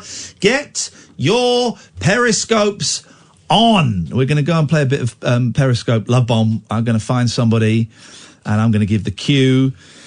And so I forgot, I haven't used this for so long. So we go to the world. Excuse me. Let's go to the United Kingdom because the Americans are sweary.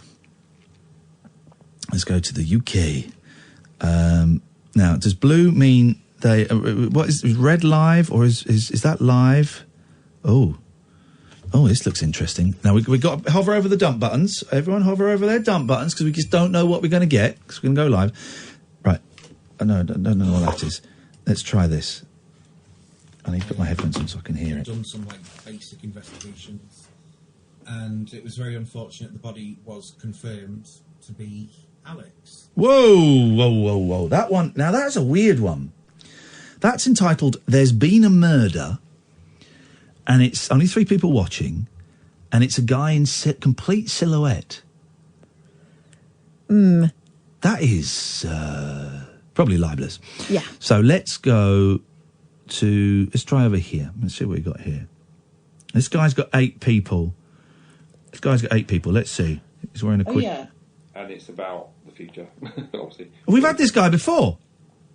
I've started getting... You know what this woman's voice is? Handmaid's Tale. I like that sort of thing. I've seen the first series.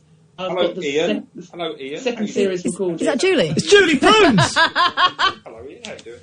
Hi, Ian. It's Julie Prunes! Regular caller to the Martin Kellner show. So, I don't know. Films we hate and love. There you go. Okay, right, I'm getting out of there. Let's go. That was weird. We've had that guy before. He's the guy that does quizzes. He's a nice guy. Yeah. But that was weird. Let's try here. No, that looks rubbish. Oh, come and join the session, people. Uh-oh. As a topless man.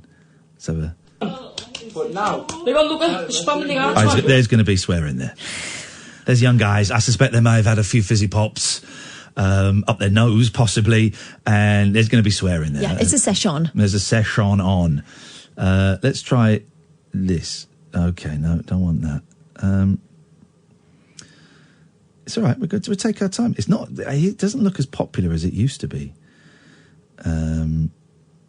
Okay, we're going to find someone. If you want to call in, I've got my eye on the phone. We'll take calls straight to air. 0344 499 1000. Bear with us.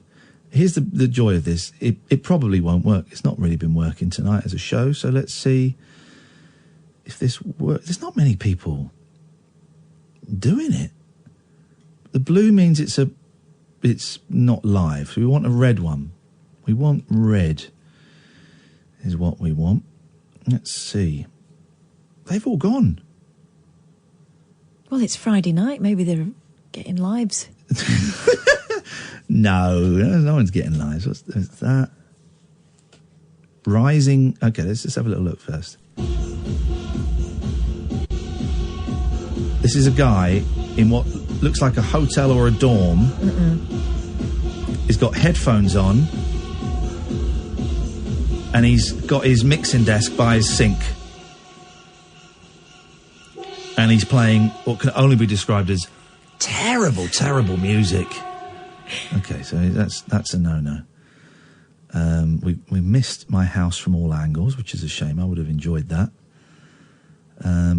There's not many in the UK, and I really don't want to go to America because that's the session, people. Okay, let's zoom out. Let's see what we got. There's hardly anyone doing a live stream. Oh, we're going to have to go to London. Now, what does this mean? Cereal before milk or you're tapped? Oh, there we go. What it is there we go. Is a potty mouth. I thought so. Now, okay, here we go. Here's some people visiting London. It's been a while since I've been on. It's been like a year since we were here. Oh, but come on. They look like really nice people. They look like really... Right, now we've got to wait for the delay to build up. Amy hates working on this show because it's like, this is the show that's going to get... Kath will get sacked. Don't worry, Amy. You're safe. You're safe. There used to be at this time of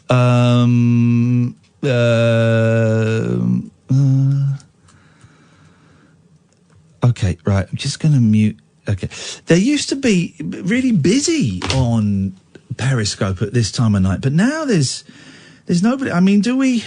I think we maybe risk going to America. Oh, yeah. We've had a couple of successful ones in the United States of Yeah. America. Okay, let's... Just pick wisely.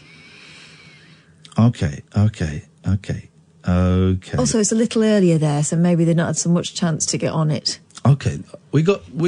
Let's just get the delay to build up a little bit more. And we got one here. Where's it gone?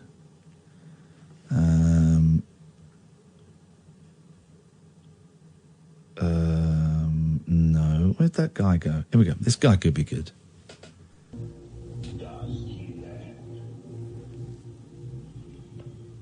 Hey.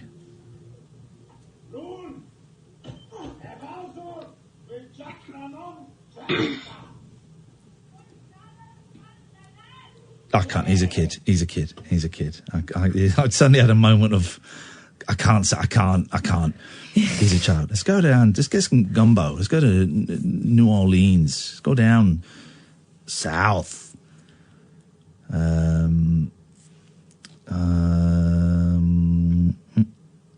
Wood in the woods. Uh-oh. That's drugs, is it? That's drugs. Well, it's either that or it's... I think he's smoking a suspiciously big cigarette. What is wrong with these people? What is wrong, everybody? Whatever happened to being secretive about your vices instead of publishing them? Yeah, exactly. Well, it's legal over there now in most of it, isn't it? Well, it's legal in the States. I mean, it's a matter of time for it's legal over here. I hate the smell of it now.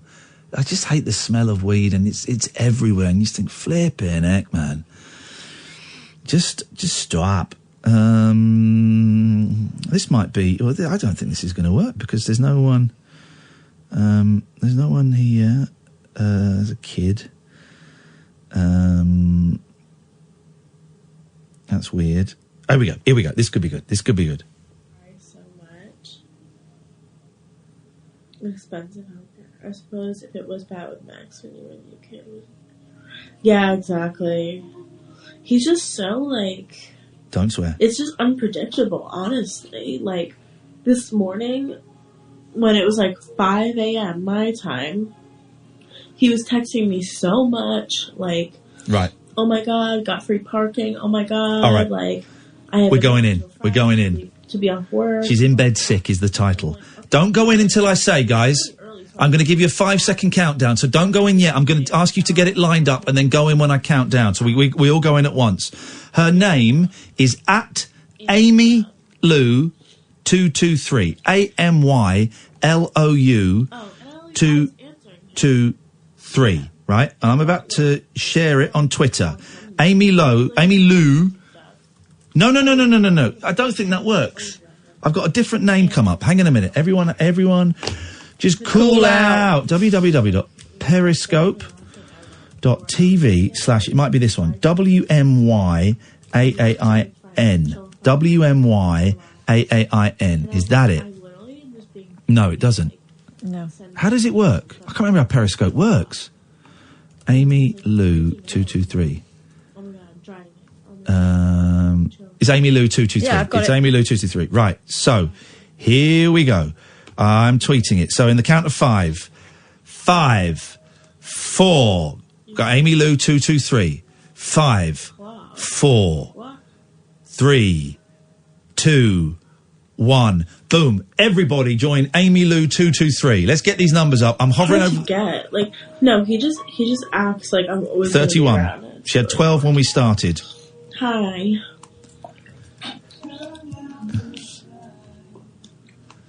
42. Here we go. Katherine. Hydrating. Oh, this is so cold. It feels so nice. 52. 56. She's not well, so cheer her I up. know. 60. Oh my God, why do I have 50 people on here right now? Here we go. This is the moment. Wait, what? 72. No, it's that. 77. Let's get it over 100. What is going on? 85. This is it. 91, 92. Come on, guys. At Amy Lou. Am I just seeing that? 223. She thinks her eyes. She thinks she's got having Okay. hallucinations. We're over 100. We're 110. Amy Lou 223. Oh my God, what's going on? Here we go. Literally, what's going on? We are love I'm bombing. so confused. Did someone share this? Yes, we are. Someone shared it on Twitter, but www.periscope.tv/AmyLou223. Here we go. We're at 130. what is going on? 134. You can tell her that we're broadcasting her on Talk Radio if you want, guys. Yeah, everyone's English. You are on www.talkradio.co.uk right now. Here we go, guys. I'm sick, guys. I don't want to be in the radio. 151 people. This is lovely. Send her love. Why does this shit always happen to me? Steady. Remember that time when all those Ariana Grande fans came on, and they were like, what was it called? Sweetener? Talk radio. What the hell? 170. Here we go. This is great. This is really strange. Yeah, it is strange. Drinking Gatorade because she's sick in bed. All right, I have to screenshot this. This is so strange. Here we go. Oh my God! What? Can we get it over 200? From Ireland. Why are you all from the UK? It's so late there. Go to sleep. She's right. She's absolutely right. How do you think I know? We're hovering around 170. I'm very happy with that. And someone shared my broadcast. Great taste in music. Oh my! You guys know I live in the UK, right? Really? What? I'm American, but I live in the UK, so I'm American that I go to university in the UK. So that's cool, right? What actually on earth is going on? I live in Surrey. Oh, I wasn't expecting that. There we go. I'm in America right now, but I'm not lying. I could tell you anything you want to know. What do you want to know? Surrey is not that posh. Oh, she's all bunged up. Oh my God, why are people listening to me on the radio right now? If you go to periscope.tv/AmyLou223. Oh, I've been to Liverpool before. We can get it over 200. We're at 191 right now. Let's get it over 200. What song? Just get your phone out, get your tablet out. Periscope.tv/AmyLou223. Pinegrove? Oh my gosh, should I put on Pinegrove? I'm going to put on Pinegrove. Oh my God, my nose is so runny. We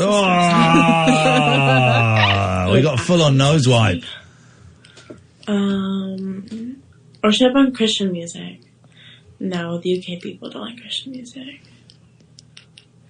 I don't mind Christian music. I don't know. Some of it rocks in a very gentle manner.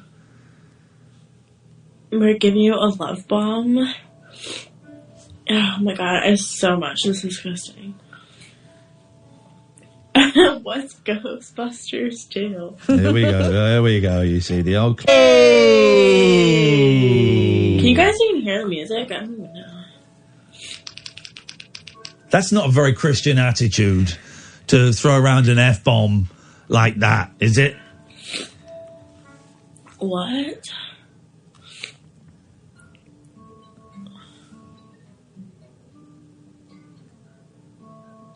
I know. I would much rather be not sick right now. 205 people, guys! I'm so confused. We got 209 people. Oh, you're from Surrey too? Where? Someone saying, honestly, they could have put you on the radio when you weren't sick. A few hours. Because I think we were driving from London to North Wales. So, oh my god, why are there so many people on 235 now. This is beautiful. They're Croydon. Okay. Oh. Trying to reconnect. There we go. Oh my god. 248. 252. There's been a big spurt. Guys. Oh, you know why? I think she's got so many viewers that now I think Periscope then flags you up as someone interesting to Oh gosh, go and everyone's watch. coming in. Yeah. What's going on? I look like shit. Yep. No, you don't. You look beautiful. You never know what's going to happen on this, honestly. Like, it's so funny. I, like, literally need a tissue right now. Oy.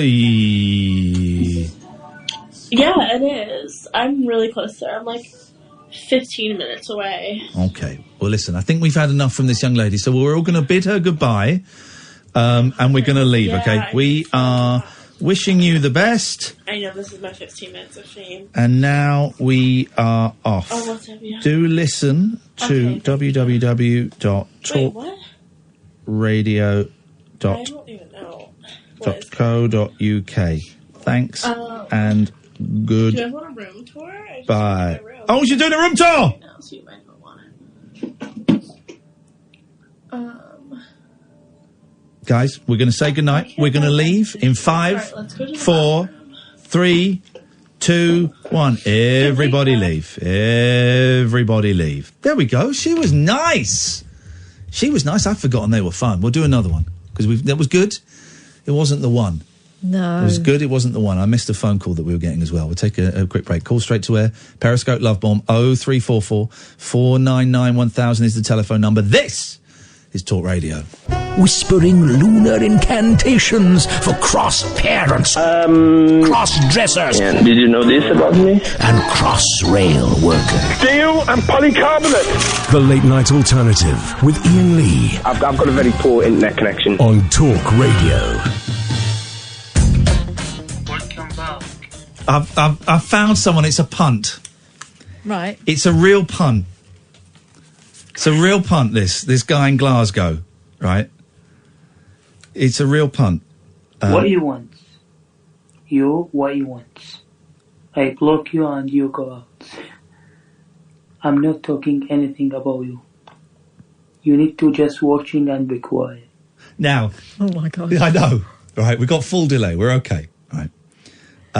Is he in the middle of some beef there? Oh! Of course I can phone into people on Periscope now. Right. Hang on a minute. Now I need to find out, how do I find this guy's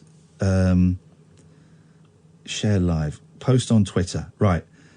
This guy, I don't know how you find his name. I'm just tweeting it, but I don't know how you find his name. So I'm going to have to read the tweet I've just posted. At Hamish _21. So periscope.tv/HAMOOSH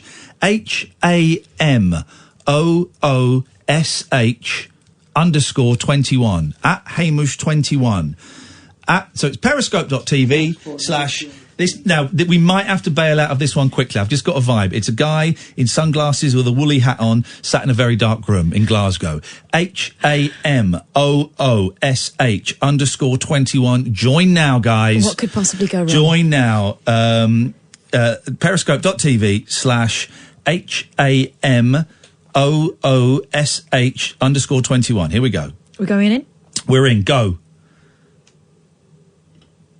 Here we go. Guys, just listen and be quiet.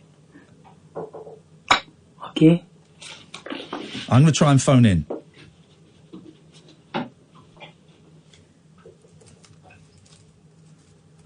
$76. This is going to be a weird one. I'm very nervous about this. What happened? Someone at the door. He's gone to get his mum! When he comes back, do it now. HAMOOSH _21. Because when he comes back, there was like 20 people when he went, and there's going to be over 100 when he comes back. So far we're watching an empty room, and we can hear, muffled in the background, a boy being told off by his mum. I don't know, that looks like a student room. I'm joining as a guest. I'm in as a guest. Here we go. I'm joining. There we go. I'm going into the... So if you're watching, you'll hear me. Welcome. Hey, man, how you doing? I'm good, thanks. How are you? I'm very, very well. You've got over 140 viewers now. Oh, thank you so much. You are live on Talk Radio. Thanks.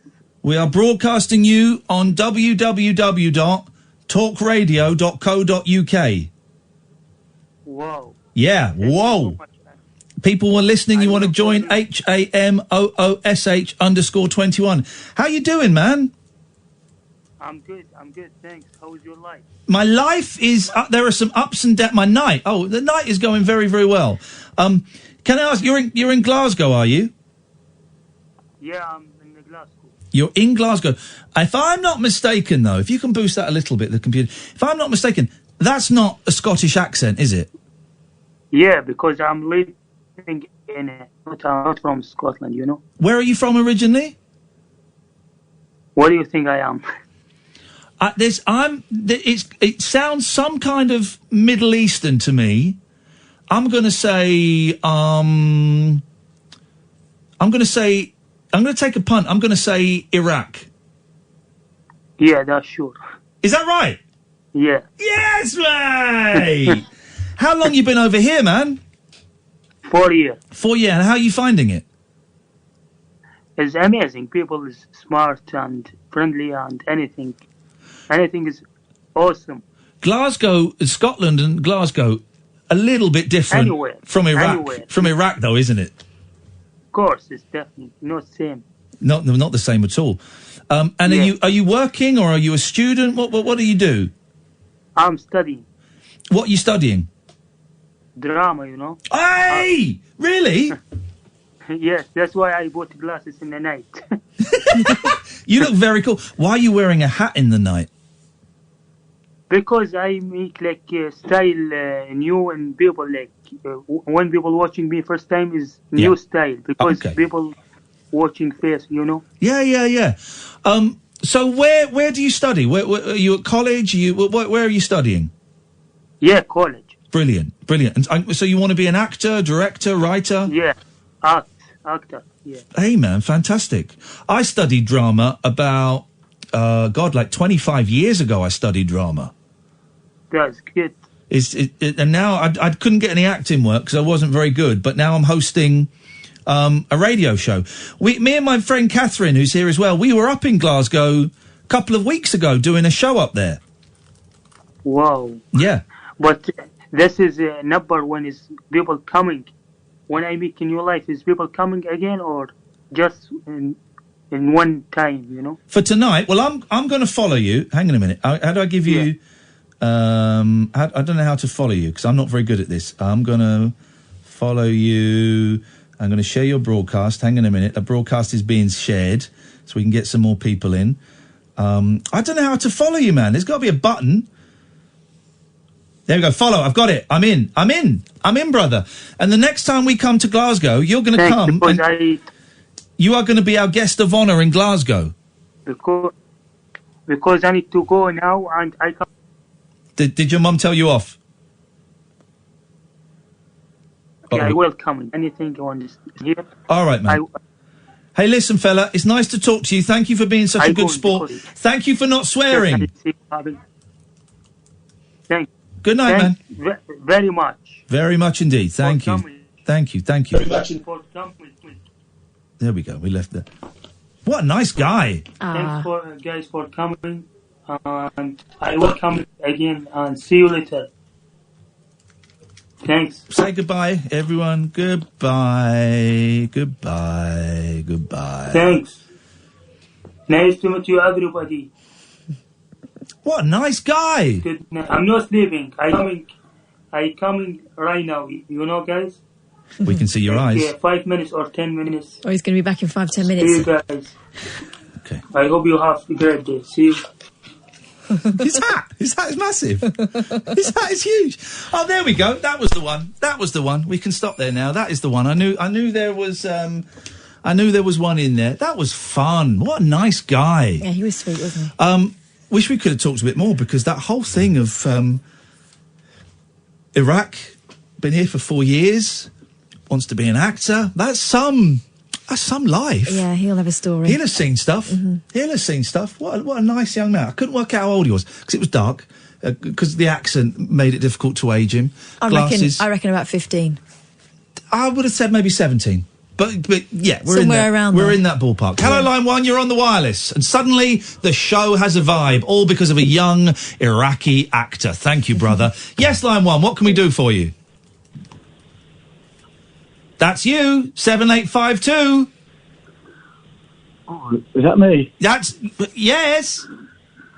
Oh, good. What can we do for you? You're live on Talk Radio, but not for much longer. Oh, I know. I just say that I didn't see Spice Girls this evening. It's so good. Yeah, go on. It was absolutely amazing. You would have loved it. Why do I not? Hang on a minute. I'm just going to put your fader down. Spice Girls are playing tonight. Yeah, but do you believe this guy? Tell me what happened. Of course you do. I don't believe. Why do I not believe you? It feels like bullshine to me. Are you joking me? It was absolutely awesome. With my family, just loving life, you know? Loving Viva Forever. I'll be waiting. Yeah, exactly that. What's You your sound favourite? just like them as Did well. they sing Stop Right Now? Yeah, they did. How does it go?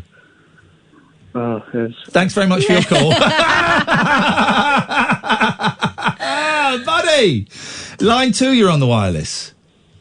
Oh, hello, Ian. It's Gerard here. Hello, Gerard. Oh, I tell you what, mate. I've had a right stressful couple of weeks. I have 2 weeks. What, learning to do that accent? No, I tell you what, mate. You've been struggling for 2 weeks trying to master that accent. 'Cause obviously sounds like you've had a tough time because you haven't got it right yet. No, the bin man, he ain't been for the past 2 weeks, and he decided to show up today. Yeah? And I say, where you been? And he went, I've been on holiday. And I went, no, you ain't, mate. I asked him, where you really been? Right. I'm sorry. Do you want to give us that joke? Sorry. Give us that true story one more time. All right. He's shown up today. Is this Jethro? After 2 weeks. Flippin' heck. Jethro. I got a beard like Jethro. Okay. I bet you have. Yes. Oh, she's a cheeky one, isn't she? Isn't she? Yes. You know it. You should. Oh, You I should. do You know should. it, my You should. lovely, I do know it. You should see a recycling bin. Oh, I wouldn't. I tell you what, she won't see the state of mine. I was bloody fuming. I were when he decided to show up. So the bin men didn't. The refuse disposal gentleman didn't turn up. 2 weeks. 2 weeks he didn't come. For 2 weeks, and so you asked him, "Where have you been?" He showed up today, yeah. And you that's right. said, where on earth? What happened last week? Why weren't you here? And he said, I was on a holiday. And you said, no, but where did you really go? No, I said to him, where you really been? Do you know what would help this whole story? Something funny. Jethro, if you would like, I don't know, maybe sing it? Well, I got a lovely singing voice. I can play my banjo. Oh, well, that might put you off a bit. Okay, I think we'll leave it there. Thank you very much indeed. Call straight to air for the rest of the night. The vibe is back. 0344 499 1000. This, dear listener, is Talk Radio. The Late Night Alternative with Iain Lee. Unfiltered Night Talk with the original king of unconventional conversation on Talk Radio. We have ways of making you talk.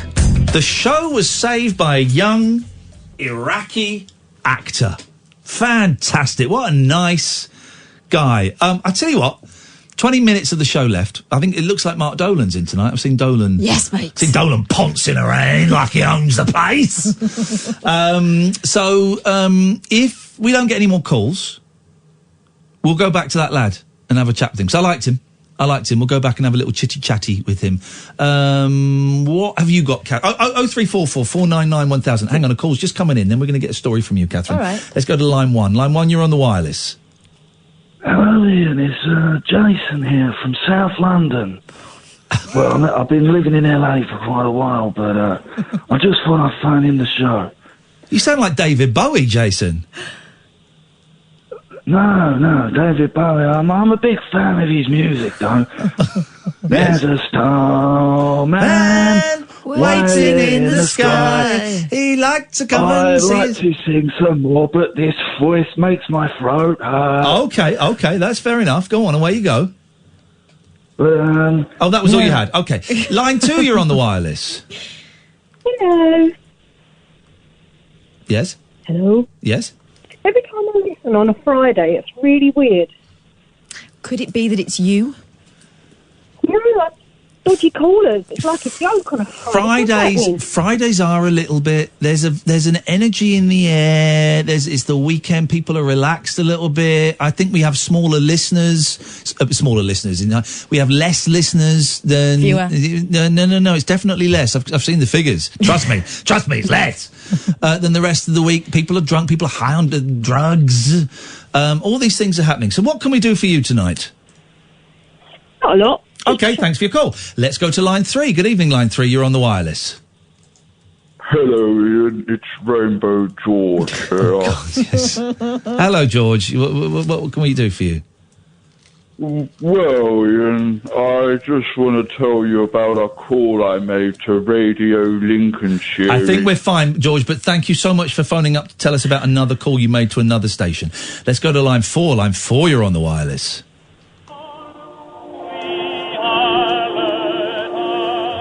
Here we go. This is it.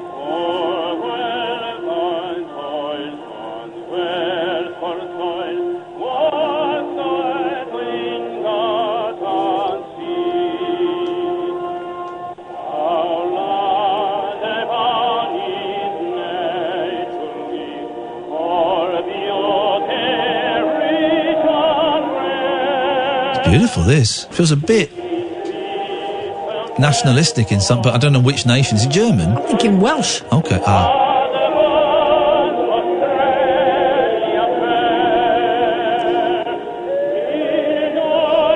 There's Mum singing in the background. Such Mum singing. That's a weird thing, isn't it? Mums singing. It's different styles, though, because my gran used to sing like that. Yeah. Well, that's an interesting take on Advanced Australia Fair, my favourite ever.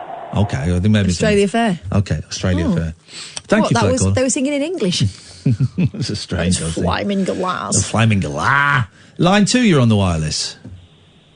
Ian, I would just like to request a whole week of shows so I can talk to you about my political campaign in Northern Ireland, where they all love me, and you know I'm a big star. Yeah. I think the people would love it. Can you put it to a vote, please? Yeah, Ian? let me and Kath will take a vote. Raise your hands if you want George to have a week worth of shows. Raise your hands if you don't. It's unanimous, George. It's not happening, but thanks for the call. The ego has landed. What? Set free your mind. Let your fancy take flight. Conversation gets curiouser by the glow of moonlight. The Late Night Alternative with Iain Lee on Talk Radio. 0344 499 1000 is the telephone number. If you want to give us a call, you are very, very welcome to. Katherine, what do you have for us? Right, when I was a kid, my granddad Bert made me feel like I could do anything. Yeah. For example, you know, if because he was that sort of kid. Yeah. And for example, I offered to play the piano in a school talent competition because I'd seen it done on the telly. Yeah. And I went through with it and made a right tit of myself. But I believed I could play that piano right up until the moment when it was obvious I couldn't. Yeah. I think this kid that I'm about to tell you about might have a granddad Bert. Okay. A youngster who was keen to get to the sweet shop took his great-grandfather's 2-ton car on a hair-raising rush to the shop. Yeah. Oh, whoa. The mile-and-a-half drive ended safely with 4-year-old Sebastian Swenson being met by police at a petrol station. Oh, my. 4? He's 4. Flipping heck.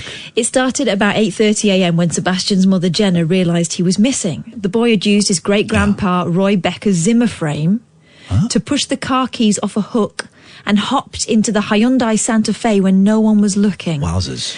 He watches everything people do and he will repeat it, says his great-grandpa Roy. He has got a great-granddad, like my granddad. Okay. Even though Sebastian could barely see over the dashboard, he managed to start the car and pilot it down some narrow suburban streets before turning onto Blaine, Minnesota's busy 4-lane University Avenue, and continuing at speeds between 10 and 15 miles per hour. The journey wasn't totally without incident, though. A few trees were dented along the way and a piece of the SUV's bumper was later found in a neighbour's driveway. Jenna Swenson, Sebastian's mum, told Fox 35 how she felt when she discovered where he'd gone. Panic, anxiety, she said, a little of almost all the emotions going on, tried to calculate what was happening. It could have been very serious, added great-grandpa Roy. He could have been hit a car. very serious. Yeah, he wasn't wearing his seatbelt. We could be talking about a funeral. Blaine Police Department's Captain Mike Boerboom commented, I've never seen a driver this young operating a vehicle. And there is a picture of him. Flippin' heck. In his car. Wow. Kids, man. Kids. Kids, I did say to my eldest, I said, if I was seriously ill, I would let him to drive me to hospital. If I was going to die in a few minutes and there wasn't time for an ambulance to come, I said I'd let him drive me, and he got really excited. What, looking forward to your demise? Yeah. Yes, he was thrilled about that. Little so-and-so. Terrible behaviour. I think my eldest would probably quite like to have a go with my scooter. She's become addicted to it. Yeah, I've not got a helmet, so I won't be taking the boys this week. Yeah. I saw the light switch on in that kid's eyes, so I think we may have a little speed demon there. You have opened up something unholy there, guys. You have done something that was not wanted. Right, should we see if that guy's back online? Oh, I think he's gone. I think his mum has told him off. Yeah, enough's enough. Enough is enough. How do I see? I haven't used Periscope for such a long time, I use Twitch now, and I can't remember how you see following. I'm following 9 people. Mr. Basha. No, he's offline. All right, he's offline. Fine, we're done. We're done with that guy. He gave us what we needed. What we needed was vibe. It was pure vibe. He delivered it in absolute spades. 03444991000 is the telephone number. If you want to give us a call, calls are going straight to air for the last 10 minutes of the show. Man alive, I am tired. Let me tell you this, ladies and gentlemen, boys and girls. I am tired. Feeling it.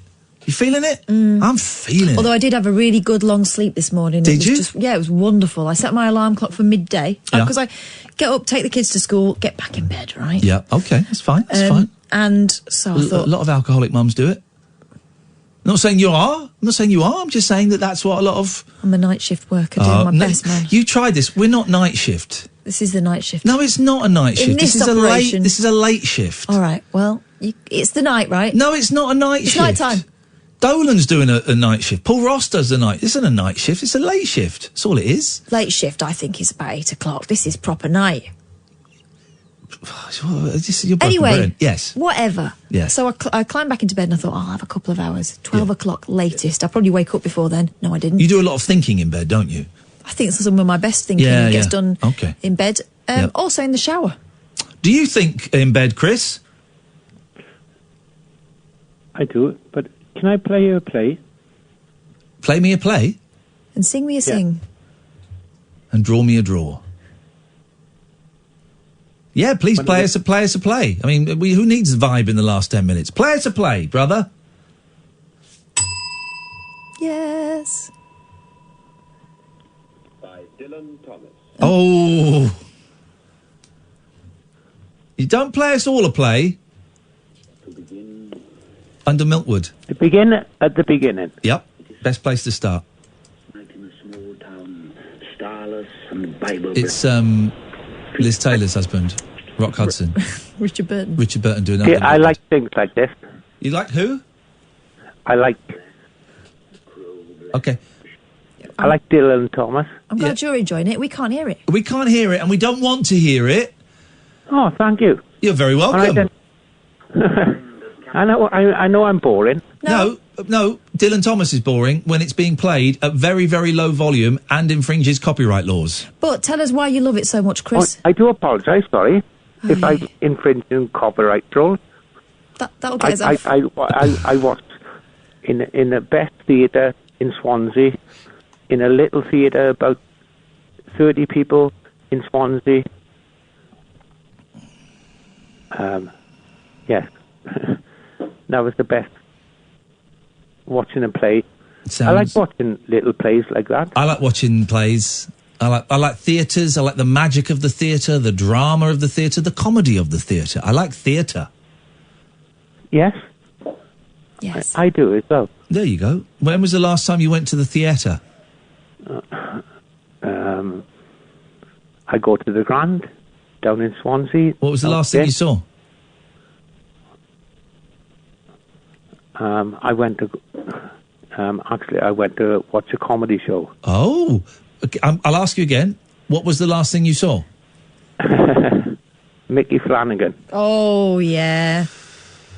I've seen Mickey Flanagan. I've seen Mickey Flanagan playing a tiny club that used to be a public toilet in Shepherd's Bush, because I've worked with these people. I know these people. He's a great guy. You're not having a go at Mickey Flanagan, now, are you? I'm not having a go at what?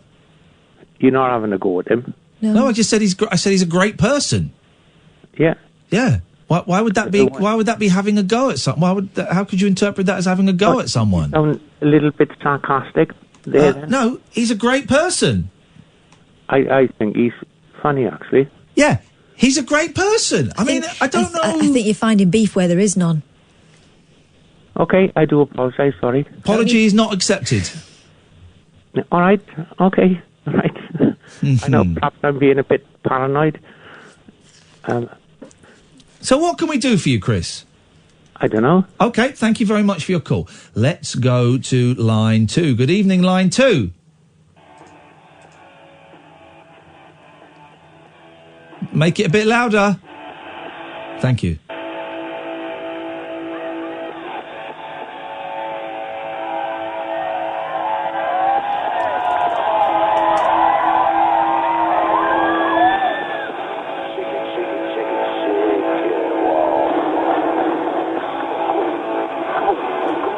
Can't make out any of that. I mean, it sounded awful. Speaking of which, we're seeing Kiss in a few weeks. That won't be awful, will it? I mean, it's going to be some show. There are rumours that they will be miming for significant portions of the show. In some cases, that's for the best. Well, it is with Paul Stanley, because his shot is... Who here likes cold gin? Who likes cold gin? It's cold gin time! It talks like that. In fact, let me play you Paul Stanley talking to... All right! Who wants to rock and roll all night and party every day? Told you, not a sustainable lifestyle. No, it is not. Paul Stanley talking to the best of Paul Stanley's epic stage raps. Here we go. Here we go. Here we go. Oh! Whoa! Whoa! Whoa! Whoa! Whoa! Whoa! Whoa! Whoa! Whoa! Whoa! Paul Stanley? No! That's too rock and roll. We'll try another one. Let's try another one. We got dumb. Here we go. Oh, you know, this one is one of those we call classic of classics. We never realized how many of those songs were going to be in the show year after year. Year after year. Some of the real Kiss classics are on Destroyer. The regular ones are here, classics. That's are him here. now, and his voice is gone. Classics of classics. Here we go. Real quick. He's now on stage doing that thing where you turn your back on someone and move your hands up and down so it looks like you're snogging yourself. Oh, the James Bond. I went into this cab, went downtown, got into the Hill Club, grabbed a towel, walked down the hall, went into the room, started to get myself comfortable for my workout. Oh. It's him just stripping off now. It's golden time again! You'll have some of that. But his voice is shot to pieces. I mean, it's, there's some group. It's some show. But... I'm thinking of doing the Kiss makeup. I'm thinking really? Uh-huh. Well, when we go and see Dan TDM in a couple of weeks, me and the boys, we're dyeing our hair blue. They're terrified that it's going to be... I bought a spray, which comes tomorrow, and I'm the guinea pig. And it's like, you do it, use it, and then you wash it out straight away. But they are terrified that it's going to be permanent, and they'll go to school with blue hair, and they'll get in trouble. So they said, but can we test it on you tomorrow? I said, yeah, sure, spray my hair blue, it'll be fine. We'll see what it looks like. We're going to see Men in Black with blue hair, and then we'll wash it out, you know. So that's that'll be exciting. I expect that stuff's better than what it was in our day. Because I remember a lot of people with like green hair after experiences like that. When they were well, kids. there's two ways of doing it. I've seen there's spray and there's like hair gel. Right. I've gone for the spray because I'm a traditionalist. And if that's not so good, if that doesn't come out in one wash or two washes, then I'll get the gel. It's like putty, right? That makes your hair go blue and styles your hair and stuff like that. I mean, you won't. My hair, I know I've got a lot of grey in there, but you won't really notice it. You won't see it so much in the boys' hair. No, it's quite dark. But you're all going to look like cool guys. And that's what's important. We are going to look like cool guys seeing Dan TDM at Wembley Arena. All right, it's coaching time. Someone once gave me a CD of just Paul Stanley, but of course nothing is ever going to. I love rock stars talking from stages. Nothing is ever going to be. Now we've got to play a whole ad. This is the thing. You do too many clips from YouTube, you've got to do the whole. It's time to pay the piper. You got to pay the piper. And you got to watch the whole advert. We should be advertising on YouTube. How much does that cost? Oh, yeah. We got no money. Nothing will ever beat this epic stage rant. John just came back from New York, where he had a meeting with us. I have been a member of this organization for 5 years. The International Narcotics Enforcement Officers Association. I was strong. Recognition of the outstanding loyalty and contribution to the support of narcotic law enforcement. This award of special honor is bestowed upon Elvis Presley in testimony. Lifetime member, International Narcotics Enforcement Officers Association. So I just got that. Strung out. I don't pay attention to rumors. I don't pay attention to movie magazines. Rumor magazines. I don't read them. I was strung out. They're all junk. So junk. And no, I don't mean to put anybody's job down. But I'm talking about they have a job to do, and they got to write something. So if they don't know anything, they make it up, So in my case, they make it up. When I hear rumors flying around, I got sick in the hospital. Well, I was, in this day and time, you can't even get sick. You are strung out. Strung out. Oh, by God, I'll tell you something, friend. I have never been strung out in my life, except on music. No music, you idiot. When I got sick here in the hotel, I got sick here that one night. I had 102 temperature. They wouldn't let me perform. Three different sources I heard. I was strung out on heroin. Strung out on heroin. I swear to God, hotel employees, Jack, bellboys, freaks that carry your luggage up to the room. Freaks that carry your luggage up to the room. Not anymore, Elvis. You're carrying it yourself. Maids. And I was sick. I was had a doctor. I was strung out. I was strung out. Come in. Line 1, you're on the wireless. Hello, line 1.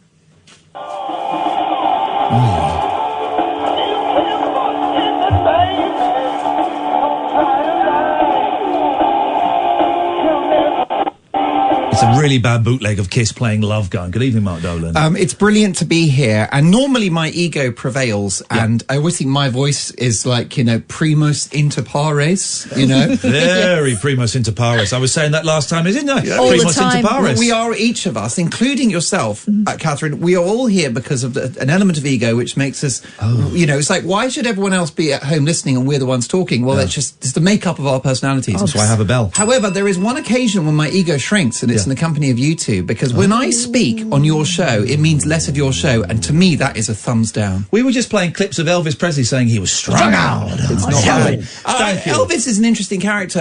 The biggest thing with him, is how musically unfulfilled he was. Yeah. I mean, what an amazing career, obviously. But if you listen to A Little Less Conversation, you familiar with that track? Yeah, of course, yeah. And that was very funky. Yeah. And essentially that was an example of the music he wished he could always make. Yep. And he hated all the hits, and it was very formulaic, and he's like, I'm more than just a teeny bop singer. Yeah. But he never fulfilled it. I'm a big fan of the early 70s, actually the 70s Elvis, where he's singing about divorce. There you go. He's singing about not seeing his kids, and they're these big schmaltzy things, but he was actually living. He was engaged with the material. He was living, he was singing for, depressed, divorced truck drivers. Well, that's the life he was living. Yeah, it was a bit like when John Lennon, in this documentary in the late 70s, had completely dissed the early work of the Beatles. Yeah. And he's like, that was just immature rubbish. Yeah. I mean, it's like, well... Yeah, except George Martin. Anyway, just a Mark, bit. we're out of time. Mark Dolan is on tonight. All night, basically. Are you on tomorrow night as well? I might just stay here. Idiot. You're an idiot. He's a night worker. I don't know why I called you an idiot. He's a night worker. We're just working late. It's the night time. He's a night worker. Depends on you. By the way, you don't sound tired, so you're lucky. You're a man who has energy always. Thank you very much. Mark Dolan is up next. This is Talk Radio. James Whale, resurrected to glory on Talk Radio. We'll get you talking. Well, if I didn't know better, welcome back. This is Talk Radio, in case you were wondering, the James Whale Show. Inviting in a new guest now, Mr. Iain Lee, who is here after 10 tonight. Jonah Louie is in chatting with me today. That was Jonah playing... I'll Get By in Pittsburgh. And that sounded like a real old-fashioned blues number. Which he just admitted to making up as he went along, and that's well done. Well done. Very good idea. James, I have to say, I love you, Jonah. I got so excited. I was driving in, listening to James, which I don't often do, if I'm honest. No, and he said we've got Jonah Louie, but we don't know where he is. Right. Flipping it. So I raced in. My producer Katherine has gone off to eat without me, and I've been sat out there like a fanboy because I love you. Wow, I love you. But I have one complaint. Yeah. I had the vinyl. Now, is it in or on the other hand as a fist? Yes, that record we just heard just now is on that album, on the other hand as a fist. The copy I had was so heavy, it wouldn't play on any turntable. That's weird. It slowed everything. I'll have to give you a copy. I would like my why he came in. I'd like my £1.98 back, please. That's fair enough. Hey, listen, can I just say, I heard James saying he liked Stop the Cavalry, but you didn't know why. I'll tell you why I like it. It's one of the greatest songs of all time. Beautiful melody, an insane lyric that involves time travel, very similar to the Jimmy Webb song Highwaymen, in that kind of a bit of time travel going on. It's about peace, it's about being in love, it's about world peace, it's about peace between two people. It's stunning. Did I read right that it wasn't meant to be a Christmas song and you put some sleigh bells on? Well, it wasn't meant to be a Christmas song, but the reason they first thought of that, to make it a Christmas song or release it at Christmas time, was because there was one lyric line in it which said, "Wish I was at home at Christmas." Yeah. Because the guy was missing all his great life back home in the trenches. He wanted to be with his girlfriend, especially on Christmas Day. Yeah. Do you get I often wonder with artists who've had, because you've had, half a dozen albums, probably more. And you've only two. I've only done 2 albums in my whole life. Yep. Really? And I'm still trying to get the third one finished. We're going to make that happen. James and I are going to make that happen. But you've been playing for years, right?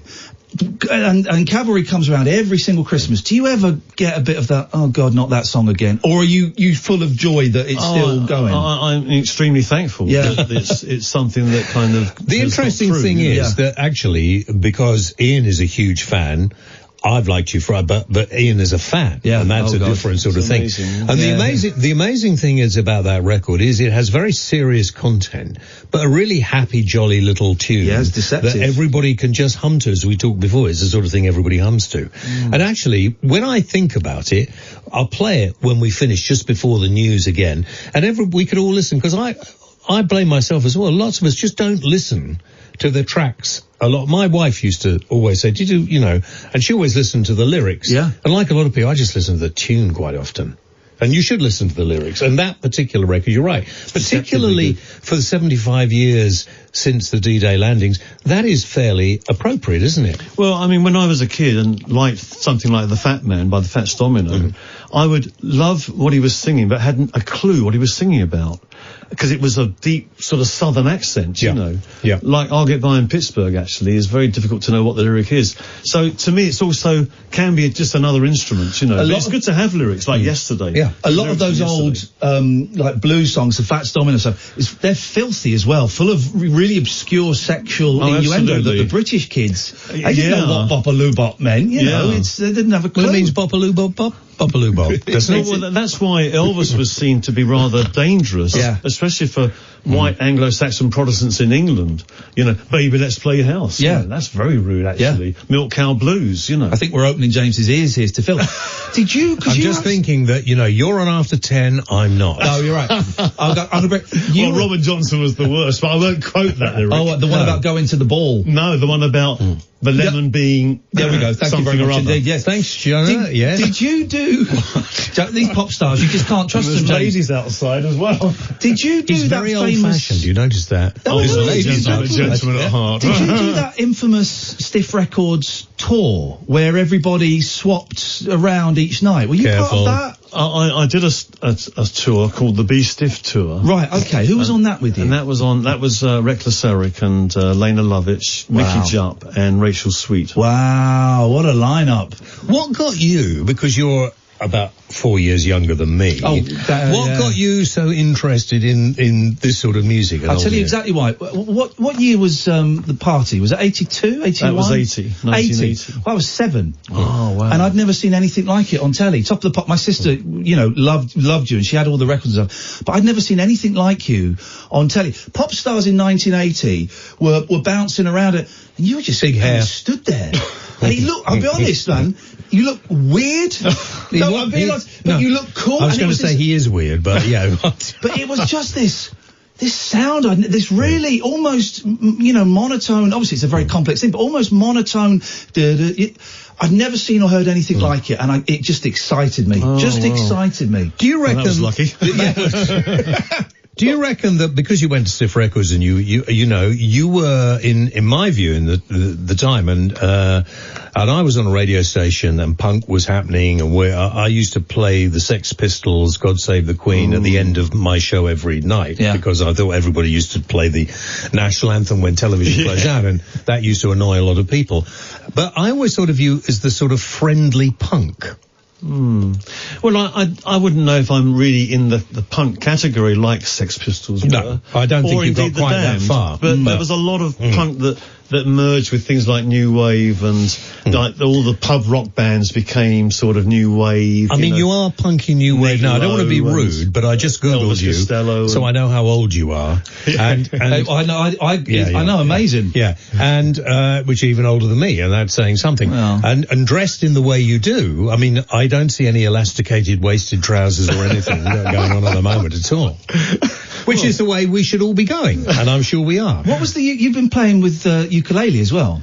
I did a gig at the London Ukulele Festival. Wow. And played a song called Seaside Shuffle. Yeah. With all the guys playing ukulele behind me, and I was on accordion. Oh, and wow. it's a track it was a record of mine actually, Seaside Shuffle. And so that's what you maybe were referring to just now. Also, the thing about kitchen at parties was synthesizer. What synthesizer were you using? Because that was such a new sound then. Yeah, the easy for you to say. The synthesizer was a Polymoog. Right. And the other guy that was using one at that time roughly was Friends Are Electric. Gary Newman. Yeah. And it's a great keyboard, and without that keyboard, I wouldn't have been able to write certain things, including that track. And did you program it? Because they were complicated beasts. Yeah, I programmed some of the sounds. Right. Yeah, and other sounds lent themselves to usage, and I used them. Yeah. But it was a really good keyboard. I've still got it at home, actually. Amongst my other 15 keyboards, Oh, have you got like a room just... I've got a whole load of keyboards. I never throw them away, including a Fairlight 3. I think you need a bigger, just, not one room for all those keyboards. Well, they're in more than one room. Yes, I thought maybe. Yeah. I did love the IKEA advert, because that was the advert they used you. And I didn't notice until the third or fourth watch, you're in it. Yeah. There's a guy, because they play, and a guy goes, all right, Jonah. And I went, flipping heck, it is. Yeah. That was so lovely to see. I don't want to know the numbers. I hope you got well rewarded for that, because that was joyous to see you there. I actually want to know the numbers. I don't want to know the numbers. That's private business. Yeah, no. Have you paid the tax on it? I don't know about that. Oh, keep quiet. They'll be down on the He got free Billy bookcases for life. Of course I paid the taxes. Oh, dear, oh, dear. So, now, to conclude, because I've only got a couple of minutes, and thanks for inviting me in, James. No. It's such a thrill. I'm more than happy. Ian, this is the James Wells show at the moment, in case you're worried. But it's always nice to not have to work too hard, and Ian was outside, and I get paid the same. Yeah. And when you're a fan of somebody, it's like meeting someone. You see, I am desperate to meet Kylie Minogue. Let me get a number. Have you got a number? Give her a ring. Good. And I've never met her.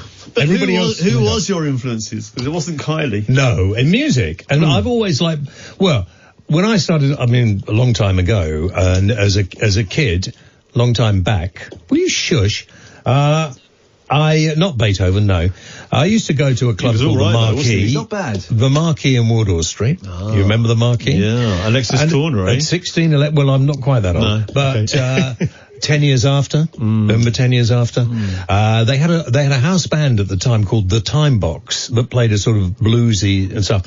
And then one night I was sitting there with a mate of mine, we were about 17 or something at the time, and it was quite sticky on the floor, and it was quite dark, and then this guy came up, the musicians just wandered on stage and started playing, and you think, oh, that's.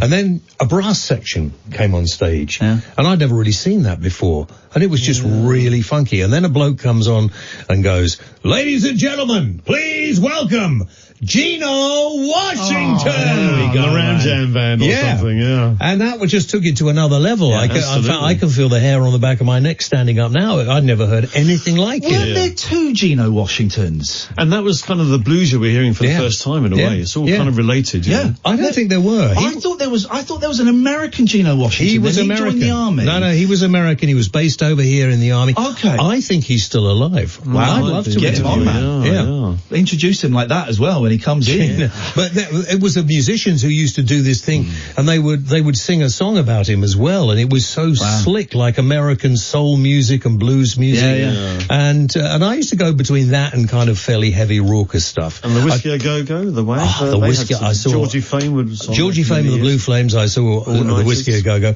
and I also saw God, what was his name? I saw Sam and Dave there. Wilson Pickett. Wow, you saw Wilson Pickett? I saw Wilson Pickett there, yeah. But then in those days, we're talking the 70s, they were still going, and that was just amazing. Absolutely amazing. And then I decided I wanted to get on the radio, and I didn't have time to go to clubs anymore. And I don't like going out. I don't go out much Jonah, anymore. let us know how we can help you get this album out. If there's anything we can do, this has to happen. He's got his own record company. We only release Monkeys stuff. We're a big fan of the Monkeys. Oh, yeah. But if there's anything we can do to help you get this out, because come on, let's get. I know it's getting it out there and getting people to hear it is the tricks. If there's anything we can do, I'd love to give you a copy. I must say, mate, I'd love to hear it.